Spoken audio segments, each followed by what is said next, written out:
إن الحمد لله نحمده ونستعينه ونستغفره ونعوذ بالله من شرور أنفسنا ومن سيئات أعمالنا من يهده الله فلا مضل له ومن يضلل فلا هادي له وأشهد أن لا إله إلا الله وحده لا شريك له وأشهد أن محمدا عبده ورسوله أيها الأخوات إخواني السلام عليكم ورحمة الله وبركاته বিসমিল্লাহ এই শব্দটুকুকে হাদিস এবং ফিকের ভাষায় তাসমিয়া বলা হয়। এই তাসমিয়া দ্বারা আমরা যে কাজটুকু করি সেটি হচ্ছে জিকর, অর্থাৎ আল্লাহ সুবহানাহু ওয়া তাআলাকে স্মরণ করি।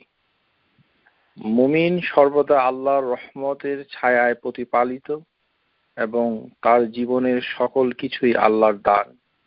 সে কারণে পদে পদে তাকে আল্লাহরই স্মরণ করতে হয়।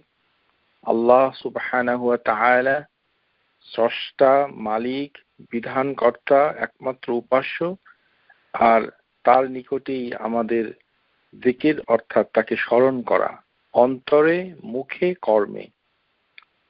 এই কারণে আল্লাহ সুবহানাহু ওয়া তাআলা সূরা আনকাবুত আয়াত নাম্বার ৪৫ এই আয়াতে বলেন ওয়ালা যিকরুল্লাহি আকবার।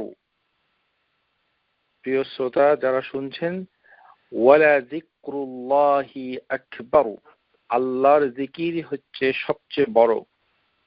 এই যে আল্লাহ সুবহানাহু ওয়া তাআলার জিকির, আল্লাহর জিকির কিভাবে করতে হয় তার স্মরণে শতাধিক উপকার এবং লাভ রয়েছে। সুতরাং এই জিকির এমন ভাবে করা উচিত যেভাবে ইসলামী শরিয়া বিধান সমস্ত কিছু বিধান মোতাবেক, দলিল মোতাবেক হয়। এই জিকির মন গড়া ভাবে আদায় করলে তা হবে না। যেমন আমরা আগেই বলেছি যে কেউ যদি শুধু আল্লাহ আল্লাহ আল্লাহ এরকম করে জিকির করে তাহলে এটা বেদআ, এরকম কোনো জিকির নেই। আবার আমাদের দেশে চালু আছে যে মুহাম্মাদুর রাসূলুল্লাহ, এটাও জিকিরের একটি অংশ। এই ধরনের কোনো জিকির নেই, কেননা মুহাম্মাদুর রাসূলুল্লাহ এটি হচ্ছে একটি সাক্ষ্য, শাহাদা। সুতরাং আমাদের জিকির বলতে কি বোঝায়, কতবার পড়তে হবে সেটিরও দলিল থাকতে হবে। দলিলবিহীন ভাবে জিকির আজগার করলে আল্লাহ সুবহানাহু ওয়া তাআলা সেগুলোকে গ্রহণ করবেন না বলে বিভিন্ন হাদিসের ভিতরে তার প্রমাণ রয়েছে, এবং যারা স্কলার তারা বলছেন যে এটি বেদআ হবে। আল্লাহ সুবহানাহু ওয়া তাআলার যে নাম, এই নাম সুমহান, ইসমুন আল্লাহ, ইসমুল্লাহ এর আগে বা যোগ করা হয়েছে। এই বা এর দুটো প্রধান অর্থ হচ্ছে বা মুস্তাআনা, ইস্তিআনা, আরেকটি হচ্ছে বা মুসাহাবা। একটি বা দিয়ে বোঝায় যে আমরা সাহায্য ইস্তিআনা করি, আরেকটি বা দিয়ে বোঝাচ্ছে যে আমরা আল্লাহর নৈকট্য অন্বেষণ করি। আল্লাহ সুবহানাহু ওয়া তাআলা এই বিসমিল্লাহ এই শব্দটুকুর আগে অন্য কোনো শব্দ কুরআনুল আযীমে বর্ণনা করেননি। তিনি পছন্দ করেন যে সবকিছুই বিসমিল্লাহ দিয়েই শুরু হবে, আর আমরা যে কাজটুকু করব সেটা আমরা বলবো বিসমিল্লাহ বলার পর। এভাবেই পরিপূর্ণ জিকির, আল্লাহর স্মরণ যেটা করা হবে সেটা কিভাবে করব সেই দোয়াগুলো আজকে আমরা বিস্তারিতভাবে শুনব। প্রিয় শ্রোতা যারা শুনছেন, এই যে বিসমিল্লাহ, এর কত বড় ক্ষমতা তা আপনারা ইতিপূর্বে দুটো ক্লাসে শুনেছেন, যে এই বিসমিল্লাহ পৃথিবীর অন্যান্য জাতির উপরে ছিল, এবং এই বিসমিল্লাহর বরকতে, তার শক্তিতে অনেক ধরনের কারামা প্রকাশ পেয়েছিল অতীতে। আমাদের রাসূলুল্লাহ সাল্লাল্লাহু আলাইহি সাল্লাম তিনি দেখিয়েছেন যে বিসমিল্লাহর মাধ্যমে কিভাবে আল্লাহকে স্মরণ করা হয় বিভিন্ন ক্ষেত্রে। সুতরাং আমাদের দায়িত্ব হবে যে এই বিসমিল্লাহ দিয়ে যে জিকিরগুলো আছে সেগুলো আমরা একটি প্রজেক্ট হাতে নিয়ে আমরা শিখে ফেলবো বিইজনিল্লাহি তাআলা। আল্লাহ সুবহানাহু ওয়া তাআলা ইয়াকুল ফাযকুরুনি আযকুরুকুম ওয়াশকুরুলি ওয়া লা তাকফুরুন, যে তোমরা আমাকে স্মরণ করো, ইযকুরু। সো আল্লাহ সুবহানাহু ওয়া তাআলা বলছেন, নির্দেশ দিচ্ছেন যে আমরা যেন তাকে স্মরণ করি। এই স্মরণটাই হচ্ছে জিকির। এখানে জিকির বলতে আমরা যেটা মনে করি সেটা হচ্ছে যে শরিয়া ভিত্তিক দলিল হচ্ছে সেটা পড়তে হবে। ইকরা বিইসমিক, আল্লাহর নাম নিয়ে এটা পড়তে হবে, মনে মনে হবে না। আমাদের দেশে যে জিনিসটা আমরা অনেকে চর্চা করি, আমাদের লোকেরা নামাজের ভিতরে এমন ভাবে তাসবিহ পাঠ করে যে নিজেই নিজের তাসবিহ শুনে না, শুধু ঠোঁট দুটো নাড়াচড়া করে, কোনো শব্দ সে নিজেই শুনতে পায় না। এটা বোঝানো হয়নি। মনে মনে স্মরণ করা যায়, কিন্তু বিসমিল্লাহ দিয়ে মনে মনে কোনো স্মরণ করার দলিল নাই। আপনাকে বিসমিল্লাহ উপর আমল করতে গেলে সেটা মুখে বলতে হবে, অন্তত আপনি যেন শুনেন, আপনার কানে যেন সেই শব্দটুকু যায়, ততটুকু শব্দে আপনাকে বলতে হবে। যদি আস্তে করে বলতে চান, নিজে যেন শোনা যায়, যেমন বিসমিল্লাহ, এরকম ফিসফিস করে বিসমিল্লাহ এরকম করে মানে বলতে হবে, কিন্তু মনে মনে নয়, যেটা নিজেই শোনা যায় না, শুনতে পারে না, শুধু ঠোঁট দুটো নড়ে। ঠোঁট দুটো নাড়ানোর কোনো দলিল পাওয়া যায় না। নবী সাল্লাল্লাহু আলাইহি সাল্লাম আমাদেরকে বলেন নাই যে তোমরা আল্লাহকে স্মরণ করো, ঠোঁট দুটো নাড়াও, এরকম করে কোনো স্মরণ নাই। একটি স্মরণ আছে, মনে মনে আল্লাহকে স্মরণ করা হয়, এটি ঠিক আছে, কিন্তু সেটা বিসমিল্লাহ নয়, সেটি আল্লাহ সুবহানাহু ওয়া তাআলাকে স্মরণ করা, সেটি মনে মনে বিনাফসিহি। কিন্তু বাকিটা হচ্ছে কারা, পড়তে হবে। শব্দ করেও পড়া যায়, নিঃশব্দেও পড়া যায়। নিঃশব্দে পড়াটা হচ্ছে যিকর সিররিয়া, যে নিঃশব্দে পড়ছে, মানে পড়ছে এটি থাকতে হবে। পড়ছে না, শুধু ঠোঁট নাড়াচ্ছে, এটাকে পড়াও বলে না, সুতরাং জিকিরের হক আদায় হবে না। আবার এটিকে এমন জোরেও বলা উচিত নয় যেন মানুষ মানে আবার তার দিকে তাকায়, সেটিও হুকুম নেই। তাহলে আমরা বিসমিল্লাহর এই যে জিকির, সেটা আমরা কিভাবে করব? প্রথমেই আমরা শুরু করছি আল্লাহ সুবহানাহু ওয়া তাআলার যে সবচেয়ে বড় ইবাদত আমাদের জন্য দিয়েছেন, সেটি হচ্ছে as-সালাহ। আর এই নামাজ হচ্ছে যিকরুল আকবার, এই নামাজ হচ্ছে সবচেয়ে বড় জিকির। এই যে নামাজ এত বড় একটি জিকির, সেই নামাজের শুরুতে আমরা করি হচ্ছে উদু। এই উদু করার সময় আমাদেরকে বলতে হবে বিসমিল্লাহ, তাসমিয়াতুন আলাল উদু, যে তাসমিয়াটা বিসমিল্লাহ পড়তে হবে উদু করার আগে। প্রিয় শ্রোতা যারা শুনছেন, আমাদের দেশের আপনারা সবাই জানেন যে আমি বাংলাদেশের খুব সমালোচনা করি, সমালোচনা করার প্রয়োজন আছে বিধায় করা হচ্ছে। আমরা সবাই বলি উজু, এই এই এই এই এই শব্দে কোনো জিনিস নাই। এই উজু, এটা কখনো আপনারা বলবেন না। উযু বলে কিছুই নাই, এটা হচ্ছে উদু, ওয়াও, দাদ, তারপরে হচ্ছে ওয়াও, তারপরে হামজা। উদু, উদু, এটাকে বানানো হয়েছে উজু। আফসোস, এই আমরা সহি জিনিস তো শিখতে পারি নাই, ইভেন জিনিসটাকে সুন্দর করে যে বলবো সে ক্ষমতাটুকু আমাদের হতভাগা বাংলাদেশি, পাকিস্তানি আর ভারতীয়দের কপালে জুটলো না। এটা হচ্ছে উদু। পৃথিবীর কোনো কারি, কোনো লোক যারা আরবি ভাষার জ্ঞান রাখে, কেউ উজু বলে না। উজু, উজু। সো আজকে থেকে বলবেন উদু, বাচ্চাদেরকে শিখাবেন উদু, উজু না।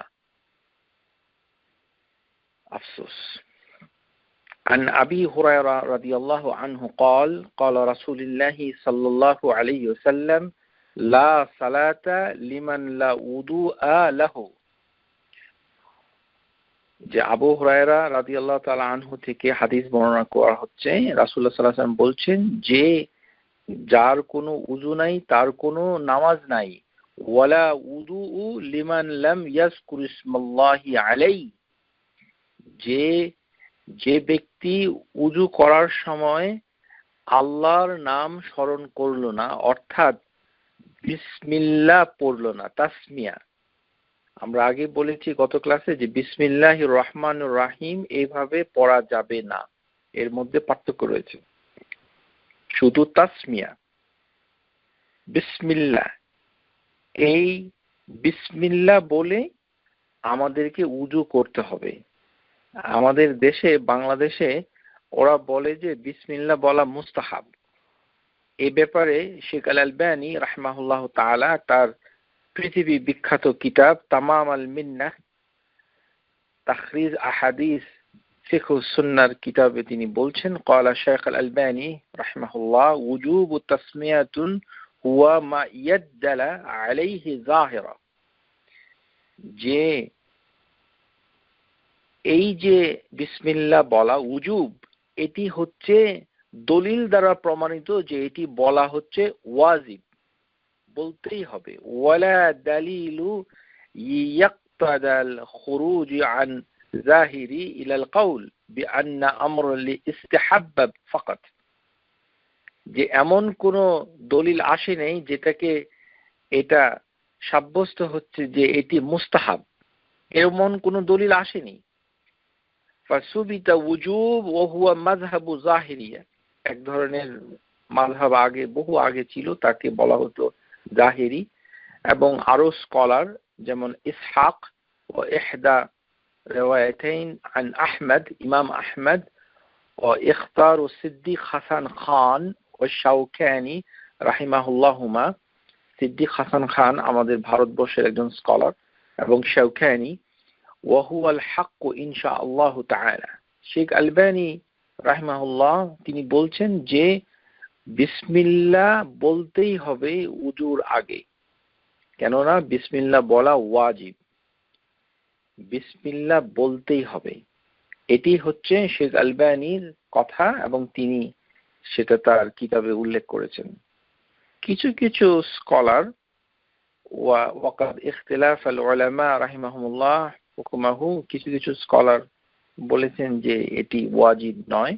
যেমন শেখ বিন বাজ রাহিমাহুল্লাহ তিনি বলেছেন, কিন্তু তিনি এমন ভাবে বলেছেন যে কোন লোক যদি বিসমিল্লাহ বলতে ভুলে যায় সেই ক্ষেত্রে কোনো অসুবিধা হবে কিনা, উনি হুকুমটা বুঝতে হবে যে কিভাবে তিনি এটা বলেছেন যে কোনো ব্যক্তি যদি বিসমিল্লাহ বলতে ভুলে যায়, কিন্তু উজু করে ফেললো, পরে তার মনে হলো, সেই ক্ষেত্রে তার উজুটা বাতিল হবে না, এই কথাটুকুই বলেছেন শেখ বিন বাজ রাহিমাহুল্লাহ।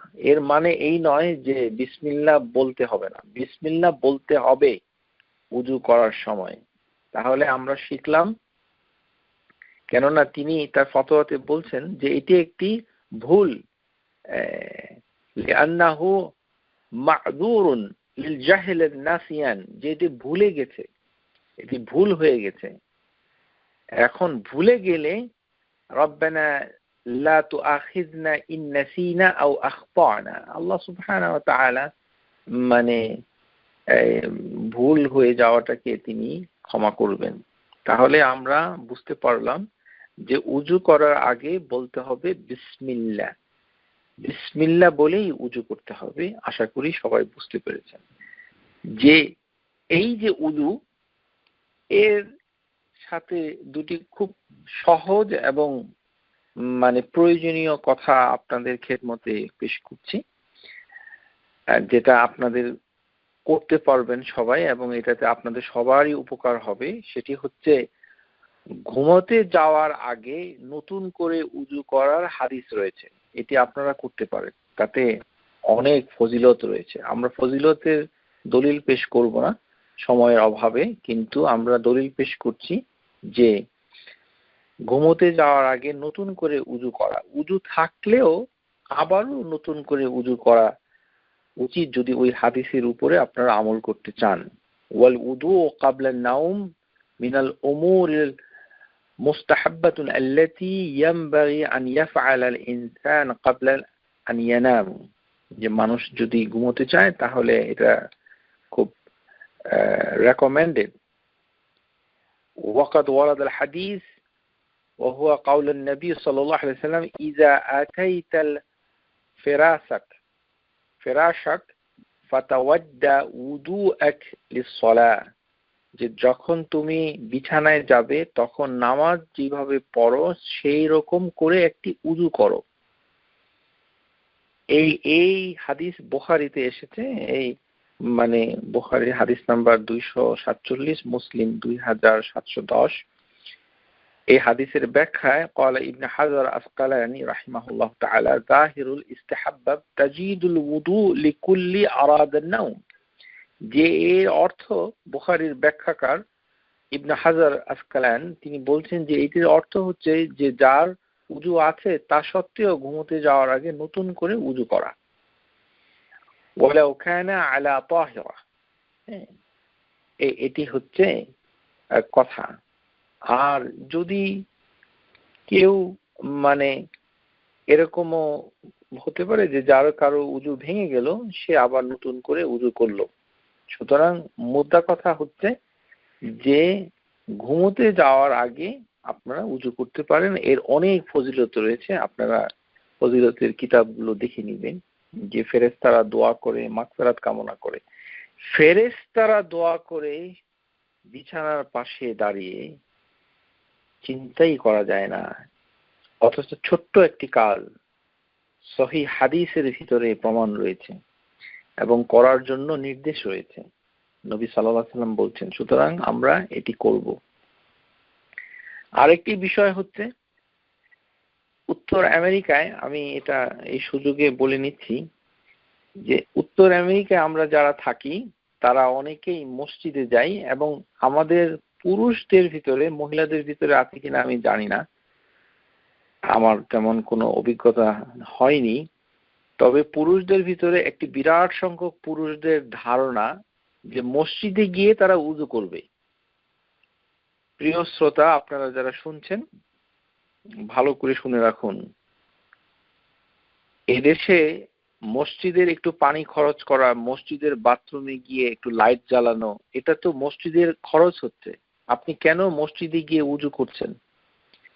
আপনার বাসায় পানি রয়েছে, আপনার বাসায় বাতি রয়েছে, এর সত্ত্বেও আপনি মসজিদে গিয়ে উযু করছেন। মসজিদে গিয়ে যদি উযু না করেন, যারা আপনারা শুনছেন তারা অনেকেই মসজিদে যান আমি জানি, কিন্তু মসজিদে যখন যাবেন একটি হাদিস মনে রাখুন।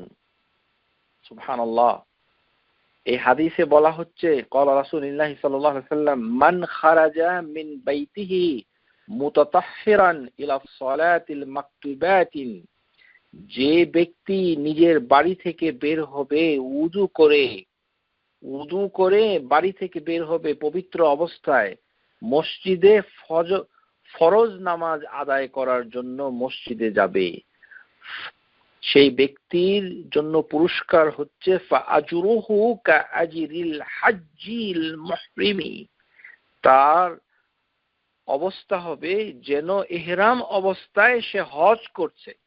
সুবহানাল্লাহিল আযীম। হাযাল হাদিস সাহহাহুল আলবানী রাহিমাহুল্লাহ তাআলা। এটা আবু দাউদে এসেছে। এই হাদিসটুকু শেখ আলবানী রাহিমাহুল্লাহ তিনি সহিহ বলেছেন। আমরা যদি বাসায় উযু করে মসজিদে যাই, তাহলে এই যে মসজিদে যাওয়া পর্যন্ত সময়টা হজের ভেতরে যেমন ইহরাম অবস্থায় মানুষ থাকে, ঠিক সেই অবস্থায় আপনি থাকবেন, ততটুকু সওয়াব আল্লাহ সুবহানাহু ওয়া তাআলা আপনাকে দিবেন। অথচ আমরা যেহেতু হতভাগা, এই কারণে আমাদের পুরুষদের একটা বিরাট সংখ্যক দল মসজিদে গিয়ে পায়খানা পেশাব করবে আর সেখানে গিয়ে উযু করবে। আফসোস, মসজিদে গিয়ে উযু করা কোনো ফজিলত নাই, বরঞ্চ আপনি সওয়াব থেকে বঞ্চিত হচ্ছেন। আল্লাহ সুবহানাহু ওয়া তাআলা সবাইকে বাসা থেকে উযু করে মসজিদে যাওয়ার তৌফিক দান করুন, আমিন। সহিহ হাদিসের মাধ্যমে এটা এসেছে। তাই বলে এই হাদিস শুনে আমাদের যে সকল মহিলা শ্রোতা রয়েছেন, তারা আবার সমস্ত নামাজ পড়ার জন্য মসজিদে যাবেন, তা কিন্তু ঠিক নয়।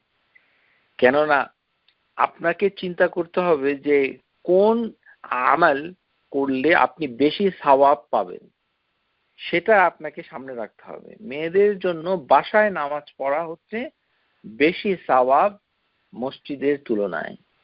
মসজিদে গেলে সওয়াব কমে যাবে, বাসায় পড়লে সওয়াব বেশি হবে, এটা। কিন্তু কোনো কারণে যদি মসজিদে যান, তখন মেয়েদের প্রতি এই নসিহা রইল যে তারা বাসা থেকে উযু করে যাবেন। তাহলে কাআজিরি হাল হাজ্জিল মুহরিমি, তার পুরস্কার হচ্ছে হজের জন্য ইহরাম, হজের জন্য ইহরাম, ইহরাম অবস্থায় যেভাবে থাকে সেভাবে। মেয়েরা মসজিদেও যাবে, বেশি যাবে কখন? যে মসজিদে কোনো লেকচার হচ্ছে, মসজিদে কোনো তালিম হচ্ছে, যেখানে হাদিস অথবা শরিয়ার কোনো জিনিস কেউ শিক্ষা দিচ্ছে, সেই ধরনের কাজে স্কলাররা সবাই একমত যে সেখানে মহিলা পুরুষের সবাইকেই যেতে হবে এবং সেটা সবার জন্যই সওয়াবের কাজ। মসজিদে কোনো লেকচার শুনতে যদি আপনি যান, তাহলে তার কত সওয়াব, এটি একটি হাদিসের ভিতরে এসেছে। হাদিসটুকুকে শেখ আলবানী রাহিমাহুল্লাহ তাআলা তিনি সহিহ বলেছেন। তাবরানীতে এসেছে, قال رسول الله صلى الله عليه وسلم من غدا إلى المسجد لا يريد إلا أن يتعلم خيرا, যে ব্যক্তি মসজিদে যাবে তার অন্য কোনো চাহিদা নাই, অন্য কোনো উদ্দেশ্যে মসজিদে সে যাচ্ছে না, শুধুমাত্র একটি উদ্দেশ্য, আন ইয়াতাআল্লামা খায়রান, ভালো কিছু সে শিখবে, অথবা আও ইউআল্লিমুহু, অথবা অন্য কাউকে শিক্ষা দিবে, কানা লাহু কাআজরি, তার পুরস্কার হবে হাজ্জিন তাম্মা হাজ্জাতুহু, একটি পরিপূর্ণ হজের সওয়াব তাকে দেওয়া হবে। সুবহানাল্লাহ। সুতরাং মসজিদে কোনো লেকচার যদি হয়, তাহলে আপনি মহিলা পুরুষের ভিতরে কোনো পার্থক্য নেই, সবাই যাবেন এবং তার সওয়াব হচ্ছে হাজ্জিন তাম্মা হাজ্জাতুহু, একটি পূর্ণ হাজ্জুন তাম, একটি পরিপূর্ণ হজের সওয়াব তাকে দেওয়া হবে যদি সে এই উদ্দেশ্যে মসজিদে যায়। এখানে কিন্তু আন ইয়াতাআল্লামা খায়রান আও ইউআল্লিমু, এখানে তালিম ও তাআল্লুম এটাই বলা হচ্ছে, এখানে কিন্তু নামাজের কথা বলা হয়নি। আশা করি বুঝতে পেরেছেন। তাহলে আমরা যে বিসমিল্লাহ বলে আমরা উযু করব, এটাই আমরা শিখলাম। কিন্তু এটাকে কখনোই বাড়িয়ে আমরা বিসমিল্লাহির রহমানির রহিম করতে পারবো না। আশা করি বুঝতে পেরেছেন। এখন আমরা আসুন যে এই যে বিসমিল্লাহ, এটা আমরা একে একে বিভিন্ন জায়গায় যেভাবে বর্ণনা আছে ঠিক সেভাবে বর্ণনাগুলো থেকে আমরা শিক্ষা নেই। প্রথমেই হচ্ছে ঘুমোতে যাওয়ার আগে, আমরা যে ঘুমাই সেই ঘুমোতে যাওয়ার আগে যে দোয়া সেটা আমাদেরকে জানতে হবে। সহিহভাবে এসেছে আন হুযায়ফা রাদিয়াল্লাহু তাআলা আনহু قال كان رسول الله صلى الله عليه وسلم إذا أخذ مضجعه من الليل وضع يداه تحت خده ثم يقول যে নবী সাল্লাল্লাহু আলাইহি ওয়াসাল্লাম যখন তিনি ঘুমোতে যেতেন, বিছানায় যেতেন রাতের বেলায়, তখন তিনি তার হাতটুকুকে খাদ্দিহি তার গালের নিচে রেখে তারপরে বলতেন বিসমিকা আল্লাহুম্মা আমুতু ওয়া আহইয়া। এটা আমার মনে হয় সবাই আপনারা জানেন, এটি লিখে রাখতে পারেন। শুধু একটাই হচ্ছে কোন কোন দোয়ার বইতে এটি ভুল করে ওয়া আহইয়া আমুতু বলা হয়েছে, খুবই রেয়ার, কিন্তু দু একটা বইতে থাকতে পারে, এটি ঠিক নয়। আপনাকে আমুতু বলতে হবে প্রথমে, বিইসমিকা আল্লাহুম্মা মানে হচ্ছে বিইসমিকা ইয়া আল্লাহ, ও আল্লাহ তোমার নামে, আপনার নামে। আল বাউ ইস্তিআনা, এখানে বাটা হচ্ছে সাহায্যের জন্য, আল্লাহ সাহায্য আপনি চাচ্ছেন। আনামু মুস্তাআনান বিকা, যে আল্লাহর মাধ্যমে আপনি সাহায্য চাচ্ছেন নামে। বিইসমিকা আল্লাহুম্মা তালিবান হাফিজাক, যে এটাই আপনি চাচ্ছেন যে যেন আপনাকে আল্লাহ সুবহানাহু ওয়া তাআলা হেফাজত করেন। রাজিআন মিনকা ওয়াল বিকায়া ওয়াস সালামা ওয়া আফিয়া, যে আল্লাহ নিরাপদে সুস্থ মতে যে আপনাকে ঘুম দান করেন। এখন বিসমিকা আল্লাহুম্মা বিইসমিকা পড়ার সময় বিইসমিকা বিসমিকা ওই আলিফটা আপনাকে পড়তে হবে না, লেখার সময় লিখতে হবে, কিন্তু পড়ার সময় বিসমিকা একসাথে বিসমিকা বিসমিকা আল্লাহুম্মা আমুতু ওয়া আহইয়া, বিসমিকা আল্লাহুম্মা আমুতু ওয়া আহইয়া। এবং এটা দলালাতুন আলা আন্না নাউম ইউসাম্মা মাউতান, যেমন আপনি মরে যাচ্ছেন, মরে যাওয়ার আগে আপনি আল্লাহর নাম নিচ্ছেন। ইউসাম্মা ওয়াফা, আল্লাহ সুবহানাহু ওয়া তাআলার কাছ থেকে নিরাপত্তা চাচ্ছেন। ওয়া ইন কানাতিল হায়াতু মাওজুদান ফিক, অথচ আপনার জীবনের ভিতরে প্রাণ রয়েছে, আপনি পরিপূর্ণভাবে মরে যান নাই, কিন্তু ঘুমটাকে আপনি মরণ মনে করছেন। ইয়াকুলু সুবহানাহু ওয়া তাআলা সূরাতুজ জুমার, আল্লাহু আয়াত নাম্বার হচ্ছে 42, আল্লাহু ইয়াতাওয়াফাল আনফুসা হিনা মাউতিহা ওয়াল্লাতী লাম তামুত ফি মানামিহা ফায়ুমসিকু আল্লাতী ক্বাদা আলাইহাল মাউতা ওয়া ইউরসিলুল উখরা ইলা আজালিম মুসাম্মা। যে আল্লাহ সুবহানাহু ওয়া তাআলা এই আয়াতে বলছেন যে তোমরা যখন মানে ঘুমোতে যাও তখন তোমাদের প্রাণ আমি নিয়ে নেই, কিন্তু তোমরা মরো না। ঘুমোতে যাওয়ার আগে আল্লাহু ইয়াতাওয়াফাল আনফুসা হিনা মাউতিহা, একদম মৃত্যুর মতো আমাদের প্রাণটুকুকে আল্লাহ নিয়ে নেন সুবহানাহু ওয়া তাআলা। ওয়াল্লাতী লাম তামুত ফি মানামিহা, অথচ তোমরা ঘুমের ভিতরে মরে যাও না। ফায়ুমসিকুল্লাতী ক্বাদা আলাইহাল মাউত, আর কারো কারো প্রাণ আল্লাহ সুবহানাহু ওয়া তাআলা ধরে রাখেন। আমরা দেখতে পাই সমাজে যে অনেক লোক ঘুমের ভিতরে মরে যায়, খুব কম কিন্তু মরতে পারে, সেটাও আল্লাহ সুবহানাহু ওয়া তাআলা বলছেন।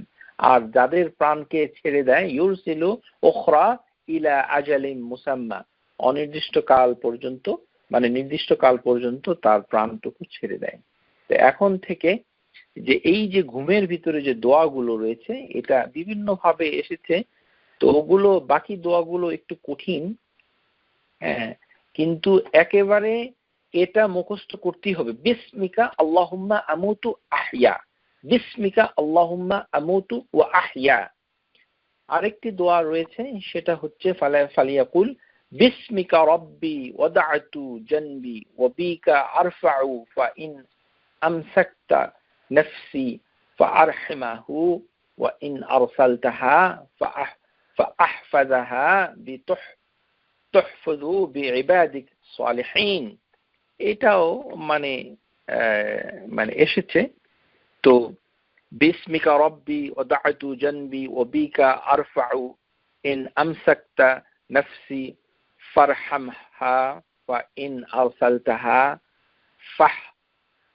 فاحفظها بما تحفظ به عبادك الصالحين এটাও পড়া যায় তবে যদি মুখস্থ করতে চান পড়তে পারেন ইনশাআল্লাহ তাআলা আর আরেকটি দোয়া রয়েছে সেটি হচ্ছে যে রাসূলুল্লাহ সাল্লাল্লাহু আলাইহি ওয়াসাল্লাম বলেন বিসমিল্লাহ ওয়াদা'তু জানবি আল্লাহুম্মা ইগফির লি যানবি ওয়াকসা শাইতানি ওয়া ফুক্কা রিহানি ওয়াজআলনি ফি দানিয়াল আ'লা বিসমিল্লাহ হে আল্লাহ আপনার নামে ওয়াদা'তু জানবি আপনার জন্য আমি পাশ রাখলাম ওয়াগফিরলি আমাকে ক্ষমা করুন আমার অপরাধ ক্ষমা করুন জানবি ওয়াকসা শাইতানি আমার কাছ থেকে শয়তান তাড়িয়ে দিন ওয়া ফুক্কা রিহানি জাহান্নাম থেকে আমাকে মুক্তি দিন ওয়াজআলনি ফিন্নিদা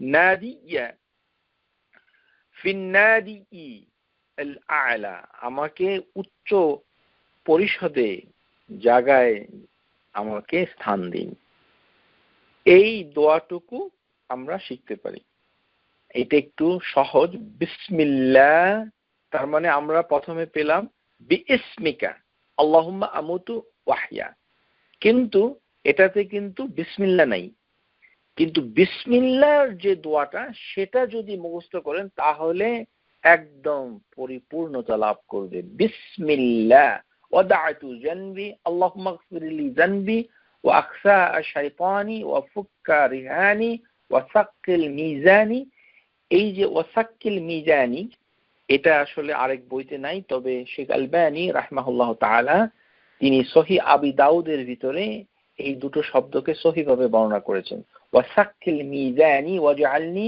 ফি নাদিইল আ'লা এটা মুখস্থ করে রাখুন তাহলে সহিহ আবি দাউদ এর হাদিস নাম্বার হচ্ছে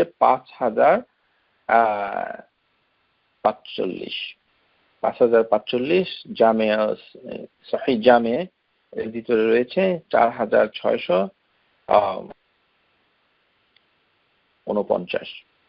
বিসমিল্লাহ ওয়াদা'তু জানবি আল্লাহুম্মা ইগফিরলি যানবি ওয়াকসা শাইতানি ওয়া ফুক্কা রিহানি ওয়া সাক্কিল মিজানি ওয়াজআলনি ফিন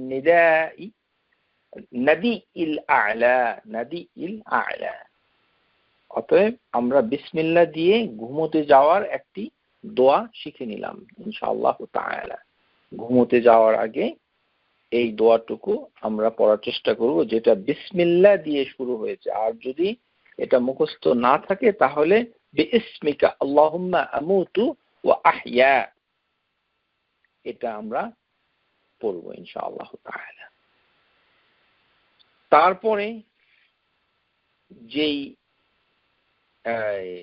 জায়গাটুকুকে আমরা বেশি গুরুত্ব দিব সেটি হচ্ছে যে আমরা যে বাসা থেকে বের হই এই যে বাসা থেকে বের হওয়া এই বের হওয়ার সময় আমরা কি দোয়া পড়ব সেটা এখন আমরা শিখব হাদিসের ভিতরে এসেছে ইজা খারাজার রাজুলু মিন বাইতিহি যে ব্যক্তি তার বাসা থেকে বের হবে আযকারু খুরুজ মিনাল মানজিল লাকাদ সুবিতা সুন্নাতিন নবী সাল্লাল্লাহু আলাইহি ওয়াসাল্লাম আযকারু মুবারাকাতুন ওয়া দিয়াতুন নাফিআতুন ইয়াকুলুল মুসলিম ইজা খারাজা মিন বাযলি আমরা সবাই বাসায় থাকি আলহামদুলিল্লাহ আল্লাহ সুবহানাহু ওয়া তাআলা আমাদেরকে যারা শুনছেন অন্তত কেউ হোমলেস নন আমরা আমাদেরকে আল্লাহ একটি বাসা দিয়েছেন আমরা সেখানে থাকি ভাড়া হোক ছোট হোক এখন এই যে বাসা থেকে আমরা প্রতিদিন বের হই আবার আসি আবার বের হই এখন আমরা বাসা থেকে বের হওয়ার সময় কি করব ইজা খারাজাল রাজুলু মিন বাইতি ফাকাল বিসমিল্লাহ বলতে হবে বিসমিল্লাহ তাওয়াক্কালতু আলাল্লাহ লা হাওলা ওয়ালা কুওয়াতা ইল্লা বিল্লাহ এই কথাটুকু বলতে হবে তাহলে দোয়াটা কি বিসমিল্লাহ তাওয়াক্কালতু আলাল্লাহি লা হাওলা ওয়ালা কুওয়াতা ইল্লা বিল্লাহ প্রিয় শ্রোতা আমরা অত্যন্ত নির্ভরযোগ্য হাদিসের বই থেকে আপনাদেরকে দোয়া শেখাচ্ছি। আপনারা আবার এটা মনে করবেন না যে দোয়া তো কতই দেখলাম, কতই বইপত্র আছে। এইভাবে এই ক্লাসের দর্শটাকে এইভাবে মূল্যায়ন করা উচিত হবে না। যদি আপনি হাদিস সম্পর্কে জ্ঞান থাকে, ইনশাআল্লাহ আশা করি বুঝতে পেরেছেন, এটি স্বাভাবিক এবং সহজ নয়। তাহলে এতটুকু পড়তে হবে, বিসমিল্লাহ তাওয়াক্কালতু আলাল্লাহি লা হাওলা ওয়ালা কুওয়াতা ইল্লা বিল্লাহ। এই দোয়াটুকু পড়ার সাথে সাথে নবী সাল্লাল্লাহু আলাইহি সাল্লাম বলেন যে এর শক্তি কতটুকু। ইয়াকুলু হিনা ইজ হুদিয়াতা ওয়া কুফিয়াতা ওয়া বুকিয়াতা, যে একজন ঘোষণাকারী বলে যে যে ব্যক্তি এই কথাটুকু বলে বাসা থেকে বের হলো সে হেদায়েত পেয়ে গেল, সে একটি উপায় পেয়ে গেল, সে রক্ষা পেয়ে গেল। সুবহানাল্লাহ। এর ব্যাখ্যায় আব্দুর রাজ্জাক বিন আল বাদর আল মাহসিন আল আব্বাদ তিনি বলেন, কাউলুহু ইয়াকুলু হিনা ইযিন ইয়াকুলু লাহু হুদিয়াতা ওয়া কুফিয়াতা ওয়া বুকিয়াতা يجوز أن يكون القائل هو الله يجوز أن يكون ملكا في الملائكة। এমনও হতে পারে যেটা আল্লাহ নিজেই বলেন অথবা ফেরেশতারা বলেন। সুবহানাল্লাহ। যে এই লোক যে এই কথাটুকু বলল, বিসমিল্লাহ তাওয়াক্কালতু আলাল্লাহ লা হাওলা ওয়ালা কুওয়াতা ইল্লা বিল্লাহ, সে হেদায়েত পেয়ে গেল। আল্লাহই বলছেন অথবা ফেরেশতারা বলছেন, দুটো ব্যাখ্যা দিয়েছেন। ওয়া কুফিয়াতা ওয়া উকিয়াতা, উকিতা, সে রক্ষা পেয়ে গেল। ফায়াতানাহা আনহু শাইতান ফায়াকুলু শাইতানু আখরু কাইফা লাকা বিরাজুলিন কাদ হুদিয়া ওয়া কুফিয়া ওয়া বুকিয়া। এক শয়তান আরেক শয়তানকে ডেকে কথা বলে যে এই যে লোকটা রক্ষা পেয়ে গেল, হেদায়েত পেয়ে গেল, উপায় পেয়ে গেল, তাকে তুমি কিভাবে পেলে? কাইফা লাকা বিরাজুলিন। সুবহানাল্লাহ। শয়তান তাকে ধরতে না পেরে বরঞ্চ শয়তান এই কথারই সাক্ষী দিচ্ছে আরেক শয়তানের কাছে, পরস্পরে কথা বলছে যে এই লোক আল্লাহ সুবহানাহু ওয়া তাআলার কাছ থেকে হিদায়াত পেয়েছে, উপায় পেয়েছে, রক্ষা পেয়েছে। অথচ আমরা কত কাল ধরে বাসা থেকে বের হচ্ছি, বিসমিল্লাহ তাওয়াক্কালতু আলাল্লাহ লা হাওলা ওয়ালা কুওয়াতা ইল্লা বিল্লাহ, এতটুকু হচ্ছে দোয়া। তাহলে বিসমিল্লাহ আখরুজু ফাকুলি ফাইল ইউকাদ্দিরু ফা'লান মুনাসিবান লিহালিহি ইনদা ইউবাসমিলু, যে আল্লাহ সুবহানাহু ওয়া তাআলার এই তাসমিয়া দিয়ে আপনাকে বের হতে হবে। আর এখানে বা হচ্ছে বাউল ইস্তিআনা, আখরুজু তালিবান মিনাল্লাহি আল আউনা হাফিজা তাসদীদান, যে তার সাহায্য সর্বক্ষণে সে আপনাকে হেফাজত করবে আল্লাহ সুবহানাহু ওয়া তাআলা। অথচ আমরা এটা সহজেই করতে পারি ইনশাআল্লাহ তাআলা।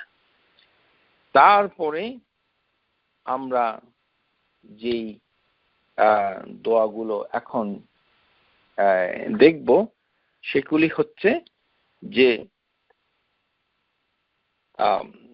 যখন আমরা বাড়ি থেকে বের হব, আরেকটি দোয়া রয়েছে যে সেই দোয়াটুকু হচ্ছে সহিহ হাদিসের ভিতরে এসেছে, বিসমিল্লাহ তাওয়াক্কালতু আলাল্লাহ আল্লাহুম্মা ইন্নী আউযু বিকা মিন আদিল্লা আও উদিল্লু আও আজিল্লা উজাল্লু আও আজলাম্মা আজলিমু ওয়া আজহিল্লু আও ইউজহালু আলাইহি আও আন আবগি আও ইউবগি আলাইহি। এটি একটু কঠিন, কিন্তু আমরা শুধুমাত্র যেটা সহজ সেটাই শিখবো ইনশাআল্লাহ তাআলা, তাহলেই তা আমল করা সহজ হবে। বিসমিল্লাহ রব্বি আউযু বিকা মিন আনা আজিল্লা আও আদিল্লা আও আজলিমা আও উজলামা আও আজহালা আও ইউজহালা আলাইয়া। এইভাবেও এসেছে, কিন্তু মুদ্রা কথা হচ্ছে যে বিসমিল্লাহ শুরুতে বলতে হবে। তো আমরা যেহেতু তাওয়াক্কালতু আলাল্লাহ লা হাওলা ওয়ালা কুওয়াতা ইল্লা বিল্লাহ, এটা অনেক সহজ, আমরা ইনশাআল্লাহ এই দোয়াটুকুকেই আঁকড়ে ধরবো ইনশাআল্লাহ তাআলা। বিসমিল্লাহ তাওয়াক্কালতু আলাল্লাহ। কিন্তু আরো যারা অতিরিক্ত জানতে চান তাহারা ওগুলো পড়তে পারেন।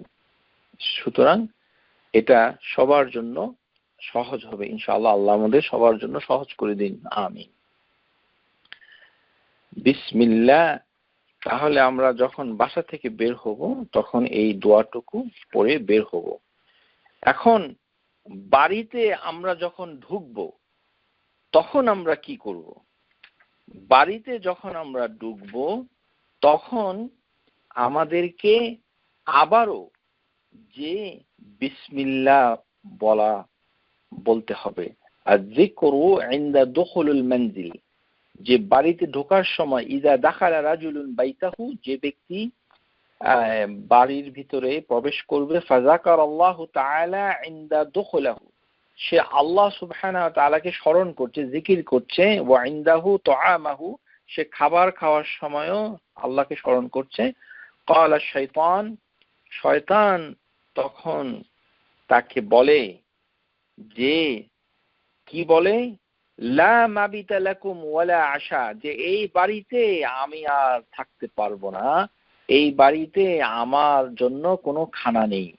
ওয়া ইযা দাখালা ফালাম ইয়াযকুরিল্লাহি ইনদা দুখুলিহি, কিন্তু কোন লোক যদি বিসমিল্লাহ না বলে বাড়িতে প্রবেশ করে তাহলে শয়তান বলে যে আদরাকতুমুল মাবিত, এই বাড়িতে আমি আজকে রাতে থাকবো।